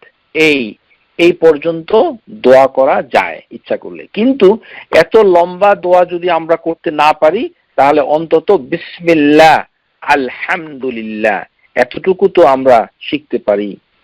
এই সুবহানাল্লাযী সাখখারা লানা হাযা ওয়া মা কুন্না লাহু মুকরিনিন ওয়া ইন্না ইলা রাব্বিনা লামুনকালিবুন। আলহামদুলিল্লাহ আলহামদুলিল্লাহ আলহামদুলিল্লাহ, আল্লাহু আকবার আল্লাহু আকবার আল্লাহু আকবার, এই হচ্ছে সুবহানাল্লাহ। কিন্তু এখানে নাই, যেটা আছে সেটা হচ্ছে সুবহানাকা ইন্নী ক্বাদ যালামতু নাফসি ফাগফিরলি। সুবহানাকা ইন্নী যালামতু বললে হবে, দুটি রিওয়ায়াত এসেছে, সুবহানাকা ইন্নী যালামতু নাফসি ফাগফিরলি ফাইন্নাহু লা ইয়াগফিরু যুনুবা ইল্লা আনত। এটা তো সুতরাং এই দোয়া আমরা সবাই জানি। আমরা এতটুকু জানবো যে এটি গাড়ি, এরোপ্লেন এবং নৌকা সব জায়গায় একই জিনিস। সুবহানাল্লাযী সাখখারা লানা হাযা, এটা বললেই আদায় হয়ে যাবে ইনশাআল্লাহ তাআলা। আর সফরে যাওয়ার সময় আলাদা দোয়া রয়েছে, সেটাতে আমরা আলোচনা করছি না, সেটাতে বিসমিল্লাহ ছাড়া অন্য দোয়া আছে, আপনারা শিখে নেবেন, দেখে নেবেন ইনশাআল্লাহ তাআলা। এখন যেটা আমরা শিখব, যে এই যে বিসমিল্লাহ এর শুরুতে যে আমরা শিখেছি যে মৃত্যুর সময় বিসমিল্লাহ, তাহলে জন্মের সময় বিসমিল্লাহটা গেল কোথায়? তো জন্মের সময় বিসমিল্লাহর প্রয়োজন নেই, কেননা এই যে আল্লাহর নাম ইসমুল্লাহি তাআলা, এই নামটুকু মানে মানুষের যখন জন্ম হয় তার আগেই তার পিতামাতা যখন ইন্টিমেট ভাবে মিলিত হবে, তখন তারা বলবে বিসমিল্লাহ। লাউ আন্না আহাদুহুম ইযা আরাদা আন ইয়াতি আহলাহু, যখন কেউ তার পরিবারের সাথে ইন্টিমেট হতে চায়, যখন একান্তে মিলিত হতে চায়, শারীরিক মিলনের দিকে যখন যাবে, তখন বলবে ফাকাল বিসমিল্লাহ আল্লাহুম্মা জান্নিবনা শায়তানা ওয়া জান্নিবনা শায়তানা মা রাযাকতানা। এইটা যদি সে বলে তাহলে যেটা হবে ফাইন্নাহু ইন ইউকাদ্দির বাইনাহুমা ওয়ালাদুন ফি যালিক, তাহলে যেই সন্তান জন্ম হবে সেই সন্তানের তকদিরে এটাই হবে লাম ইয়াদুররুহু শায়তানুন আবাদা, শয়তান তাকে আর কখনো ক্ষতি করতে পারবে না। শয়তান তার কোনো ক্ষতি করতে পারবে না। কেননা এটা যদি না করে তাহলে শয়তান ওই সম্পদে এবং তার সন্তানের ভিতরে শরীক হয়ে যেতে পারে। এটাই কোরআন আজিমের ভিতরে সূরা ইসরাতে একটি আয়াতে এসেছে, ওয়া শারিকুহুম ফিল আমওয়ালি ওয়া আওলাদি ওয়াইদহুম। এখন যদি এটা পড়ে শয়তান তার ক্ষতি করতে পারবে না, এর ব্যাখ্যা কি? এর ব্যাখ্যায় স্কলাররা যেটা বলেছেন সেটা হচ্ছে ইন্না ইবাদি লাইসা লাকা আলাইহিম সুলতানা, সূরা আল হিজর আয়াত নাম্বার 42। এই আয়াতের দলিল দিয়ে স্কলাররা বলছে যে আল্লাহ সুবহানাহু ওয়া তাআলা শয়তানকে এক পর্যায়ে বলেছিলেন যে আল্লাহর কিছু বান্দার উপরে শয়তান কখনো নিয়ন্ত্রণ নিতে পারবে না। ইন্না ইবাদি লাইসা লাকা আলাইহিম সুলতানুন। স্কলাররা বলছেন যে এই দোয়া যদি পিতামাতা পড়ে থাকে তাহলে তাদের সন্তানরা এই দলের অন্তর্ভুক্ত হয়ে যেতে পারে। এখন প্রশ্ন হলো যে আমাদের শ্রোতা যারা শুনছেন তাদের অনেকেই হয়তো আফসোস করে থাকবেন যে আমি হয়তো সঠিক সময়ে বিসমিল্লাহ আল্লাহুম্মা জান্নিবনা শায়তানা ওয়া জান্নিবনা শায়তানা মা রাযাকতানা এটা দোয়াটা পড়ি নাই, তাহলে আমার সন্তানের কি হবে? আমি তো পড়তে ভুলে গেছি, আমি তো মনে নাই, অথবা তাড়াহুড়া করেছি, এখন আমার সন্তানের জন্য কোনো রক্ষা কবচ আছে? হ্যাঁ আছে, দোয়াটা পড়লে উত্তম, কিন্তু দোয়াটা না পড়লে কি হবে সেটাও স্কলাররা ব্যাখ্যা করেছে। স্কলাররা বলেছেন যে আপনাকে সবসময় পিতা এবং মাতাকে সবসময় আমলে সলেহা করতে হবে, তাহলে আপনার সন্তান আল্লাহর ফজল এবং করম, রহিম এবং তার অনুগ্রহ পাবে। এর দলিল হচ্ছে সূরা আল কাহাফ, যেখানে দুটো ছেলেকে আল্লাহ সুবহানাহু ওয়া তাআলা যখন অন্যের মাধ্যমে উপকার করে দিলেন তখন আল্লাহ সুবহানাহু ওয়া তাআলা তাদের পিতা মাতার গুণ বর্ণনা করেছেন। ওই ছেলে দুটোর রাইচুয়াস ছিল কিনা সেটা জানা যায় না। আল্লাহ সুবহানাহু ওয়া তাআলা ইয়াকুল ওয়া কানা আবুহুমা সালিহা, তাদের পিতা ছিল অনেক সালেহা। সুতরাং ওই ছেলে দুটোর অবস্থা কি ছিল সেটা আল্লাহ সুবহানাহু ওয়া তাআলা বলেন না। এই ক্ষেত্রে স্কলাররা বলছে যে পিতা মাতা যদি ভালো কাজ করে তাহলে তার ফাদাইল তাদের সন্তানরা ভোগ করবে। অর্থাৎ যদি পিতামাতা ওই দোয়া পড়তে ভুলে গেছে, এখন যদি তারা ভালো কাজ করে তাহলে তাদের সন্তানরা শয়তানের হাত থেকে রক্ষা পাবে। এটি একটি। আরেকটি হচ্ছে যে ওই শয়তান ওই বাচ্চার জন্য সে আকিকা দিবে, আকিকা দিলে তার বালা, তার যে মুসিবা এটা দূর হয়ে যাবে, এটা এসেছে। তারপরে আরেকটি হচ্ছে সবসময় ওই সন্তানের জন্য দোয়া করবে। আপনি প্রথমে দোয়া করতে ভুল করেছেন অথবা ভুলে গেছেন, তার মানে এই না যে আর কিছু করতে পারবেন না। ইনশাআল্লাহ তাআলা আল্লাহ সহজ করে দিয়েছেন। হাদিসের ভিতরে এসেছে যে রাসূলুল্লাহ সাল্লাল্লাহু আলাইহি ওয়াসাল্লাম হাসান আল হুসাইন তাদের জন্য যে দোয়াটা করতেন সেটা আপনি আপনার সন্তানের জন্য করুন। সেই দোয়াটা কি? আউযু বিকালিমাতিল্লাহি তাম্মা মিন কুল্লি শাইতানি হাম্মা ও মিন কুল্লি আইনিন লাম্মা। তাহলে একটা দোয়া হয়ে গেল। আর ছেলে মেয়েদেরকে, ছোট ছোট বাচ্চাদেরকে ঘরের ভিতরে সন্ধ্যার আগে যদি প্রবেশ করেন তাহলে শয়তান আর তার ক্ষতি করতে পারবে না। সুতরাং শয়তান থেকে আশ্রয় প্রার্থনা যদি আমরা করতে ভুলে যাই, তারপরেও কিছু কাজ বাকি থাকে, সেগুলো করলে আমাদের সন্তানরা ইনশাআল্লাহ ভালো থাকবেন। এটাই হচ্ছে স্কলাররা এর জবাবে বলেছেন। আশা করি বুঝতে পেরেছেন ইনশাআল্লাহ তাআলা। এখন এই যে বিসমিল্লাহ, বিসমিল্লাহির রহমানির রহিম এখন কোথায় এই বসে, অথবা অন্য কোনো বিসমিল্লাহ আছে কিনা? একটি বিসমিল্লাহ রয়েছে যে যার সাথে বিসমিল্লাহি ওয়াল্লাহু আকবার এই কথাটা বলতে হয়। কখন? সেটি হচ্ছে পশু জবাই করার সময়, দোয়া যিকরু ইনদা যাবহা আদহিয়া। যখন যে কোনো পশু যখন দোয়া মানে জবাই করা হয় তখন বলতে হয় বিসমিল্লাহ ওয়াল্লাহু আকবার। হ্যাঁ, এটা যেমন কোরবানির সময় আমরা বলি বিসমিল্লাহ আল্লাহু আকবার, আল্লাহুম্মা ইন্না হাযা মিনকা ওয়া লাক আল্লাহুম্মা তাকাব্বাল মিন্নি। এইভাবে বিসমিল্লাহ আল্লাহুম্মা তাকাব্বাল মিন মুহাম্মদ, এইভাবে হাদিসের ভিতরে এসেছে বিসমিল্লাহ।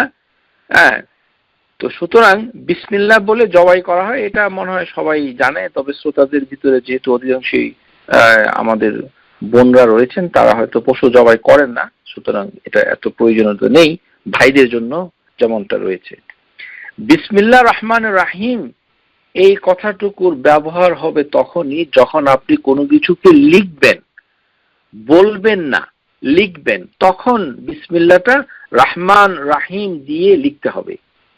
যেমন আপনি এটা চুক্তিপত্র লিখছেন, কোনো গুরুত্বপূর্ণ চিঠি লিখছেন, তখন হাদিসের ভিতরে এসেছে যে নবী সাল্লাল্লাহু আলাইহি ওয়াসাল্লাম একবার যখন অন্য লোকরা বলল যে আসুন আমাদের এবং আপনাদের মধ্যে একটা চুক্তিপত্র লিখি, হাতি উকতুবু বাইনা ওয়া বাইনাকুম কিতাবান, ফাদাআ নবী সাল্লাল্লাহু আলাইহি ওয়াসাল্লাম আল কাতিবা ফাকাল নবী সাল্লাল্লাহু আলাইহি ওয়াসাল্লাম, নবী সাল্লাল্লাহু আলাইহি ওয়াসাল্লাম একজন লেখককে ডাকলেন। সুবহানাল্লাহ, আমাদের নবী উম্মি ছিলেন, তিনি লিখতে পারতেন না। সুবহানাল্লাহ, তিনি একজন লেখককে ডাকলেন, যে তাকে বললেন উকতুব, তুমি লেখো বিসমিল্লাহির রহমানির রহিম। এই জন্য লিখতে গেলে লিখতে হবে বিসমিল্লাহির রহমানির রহিম। লিখতে গেলে বিসমিল্লাহ লেখা ঠিক নয়, লিখতে গেলে লিখতে হবে বিসমিল্লাহির রহমানির রহিম। যেমন নবী সাল্লাল্লাহু আলাইহি ওয়াসাল্লাম যখন রোমের সম্রাট হিরাক্লিয়াস, হারকিউলিস যিনি সম্রাট হিরাকল, তার কাছে যখন চিঠি পাঠিয়েছিলেন, সেই চিঠিটা তিনি কিভাবে লিখেছিলেন?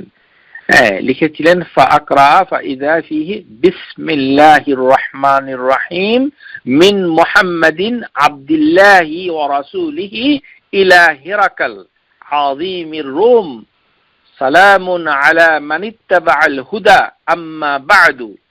এইভাবে তিনি তার পত্র শুরু করেছিলেন। সুবহানাল্লাহি বিহামদিহি। সুতরাং পত্রের ভিতরে বিসমিল্লাহির রহমানির রহিম লেখা, এটি সুনানুল আম্বিয়া, নবীদের সুন্নাহ। যেই সুন্নাহ قالت يا ايها الملأ اني القي الى كتاب كريم انه من سليمان وانه بسم الله الرحمن الرحيم। কিন্তু এর মানে এই নয় যে সব চিঠিতে আপনি এইভাবে লিখবেন। আপনি যদি মনে করেন যে যার কাছে চিঠি লিখছেন সে চিঠির কোনো যত্ন নেয় না, সে এত ধার্মিক নয়, বিসমিল্লাহর মর্যাদা সে রাখতে পারবে না, তাহলে বিসমিল্লাহ লেখার দরকার নেই। বিসমিল্লাহ লিখবেন না, শুধু মুখে বলবেন বিসমিল্লাহ, কিন্তু লিখবেন না। আর যদি মনে করেন যে পত্র যিনি পান তিনি যদি এর হেফাজত করতে পারেন সুন্দরভাবে, তার মর্যাদা হিসাবে লিখতে রাখতে পারেন, তখন তার কাছে লিখবেন। এটি ওয়াজিব নয়, স্কলাররা তাই বলেছে। কিন্তু বিসমিল্লাহ রহমান রহিম লিখে চিঠি লেখা একটি সুন্নাহ। ইনশাআল্লাহ আমরা এটা বুঝতে পেরেছি।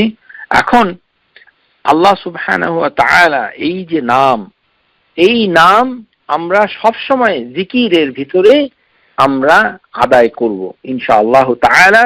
আমরা গত ক্লাসে বলেছি যে সবচেয়ে গুরুত্বপূর্ণ দোয়া হচ্ছে বিসমিল্লাহ। আমরা যখন আমাদের দিনটা শুরু করি, দিনটা যখন শুরু করি তখন আমাদের শুরু হবে বিসমিল্লাহ দিয়ে।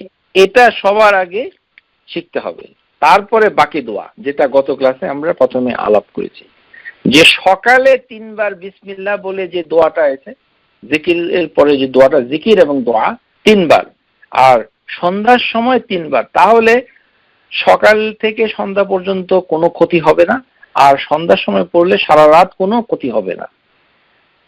যে বিসমিল্লাহি আল্লাযী লা ইয়াদুররু মা'a ইসমিহি শাইউন ফিল আরদি ওয়ালা ফিস সামাই ওয়া হুয়াস সামিউল আলিম, 3 বার পড়তে হবে। এটা সকালে একবার, সকালে 3 বার, বিকালে 3 বার। এটাই হাদিসের ভিতরে, যে হাদিসের ভিতরে এসেছে, সহিভাবে এসেছে যে আন উসমান বিন আফফান রাদিয়াল্লাহু আনহু قال قال رسول الله صلى الله عليه وسلم ما من عبد يقول, যে দুনিয়ার এমন কোন বান্দা নাই যদি এই কথা, এই দোয়াটা পড়ে ফি সাবাহি কুল্লি ইয়াউম, প্রত্যেক দিন সকালবেলা, ও মাসাহি কুল্লি লাইলা, প্রত্যেক সন্ধ্যাবেলা, প্রত্যেক রাতের সন্ধ্যাবেলায়, বিসমিল্লাহ আল্লাযী লা ইয়াদুররু মা'a ইসমিহি, যে বিসমিল্লাহ আল্লাহ সুবহানাহু ওয়া তাআলা সুমহান নামের সাথে, যার মাধ্যমে লা ইয়াদুররু মা'a ইসমিহি, এই নামের সাথে কেউ কোনো ক্ষতি করতে পারে না, মা'a ইসমিহি, তার ইসম। সুবহানাল্লাহ, এখানে 2 বার এসেছে বিসমিল্লাহ। তাই বলে আবার ওই 100 বার বিসমিল্লাহ বলে ফু দিয়ে পানি খাবেন না, এটা কিন্তু কোনো হাদিসে নাই। হ্যাঁ, ওষুধ খাওয়ার সময়ও বিসমিল্লাহ বলতে হবে। আমাদের ভিতরে শয়তান আসলে খুব প্রবল। আমাদের বাংলাদেশে কোন এক শয়তান আমাদেরকে শিক্ষা দিয়েছে যে ওষুধ খাওয়ার সময় বিসমিল্লাহ বলা যাবে না। আউযুবিল্লাহি মিনাশ শাইতানির রাজিম। বিসমিল্লাহ বলা যাবে না এমন কোন কাজ আছে? ওষুধ খাওয়ার সময় নাকি বলা যাবে না? সব ক্ষেত্রে বলতে হবে বিসমিল্লাহ। কেননা বিসমিল্লাহ দিয়েই তো ঝাড়ফু করা হলো। বিসমিল্লাহ আর কি? ওষুধ খাওয়ার সময় বলা যাবে না কেন? আবার কি এসেছে, কি আল্লাহু শাফি আল্লাহু মাফি, কোথা থেকে কি? আল্লাহ আমাদের সবাইকে হেফাজত করুন।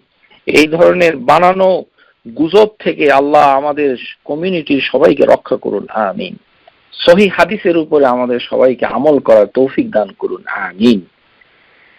আর আরেকটা, বিসমিল্লাহ বলে ফু দেওয়া যায় না ওইভাবে যে 30 বার বিসমিল্লাহ, 70 বার বিসমিল্লাহ, 100 বার বিসমিল্লাহ, এই এরকম কোনো তদবির হাদিসের ভিতরে নাই। আমরা এটা করব না, এটা করলেও কিছু হবে না। বিসমিল্লাহ সর্বোচ্চ 3 বার বলা যায়, সেটা আমরা আলোচনা করেছি। আর এখানে 3 বার বলা যায় সন্ধ্যা এবং সকালবেলা, এই। আর ওই দোয়াটা, বাকি দোয়াটা হচ্ছে 7 বার, যেটা আমরা ঝাড়ফুঁতে আলোচনা করেছি, যদি কেউ প্র্যাকটিস করতে চান। আর বিসমিল্লাহ, এখন বিসমিল্লাহর আলোচনা এতই হলো তো ঠিক আছে, ছোট্ট একটা ছেলের নাম রেখে দেই বিসমিল্লাহ। এটা হচ্ছে অত্যন্ত জঘন্য। আপনি কি কোনো মানুষের নাম আল্লাহ রাখতে পারেন? এটা কি আল্লাহ সুবহানাহু ওয়া তাআলার সমকক্ষ করা হলো যে কাউকে বিদ্যান? আল্লাহ সুবহানাহু ওয়া তাআলা এই যে সুমহান নাম, এই নাম নিয়ে তামাশা করা সবচেয়ে বড় অপরাধ, এটা আরো গুনাহ।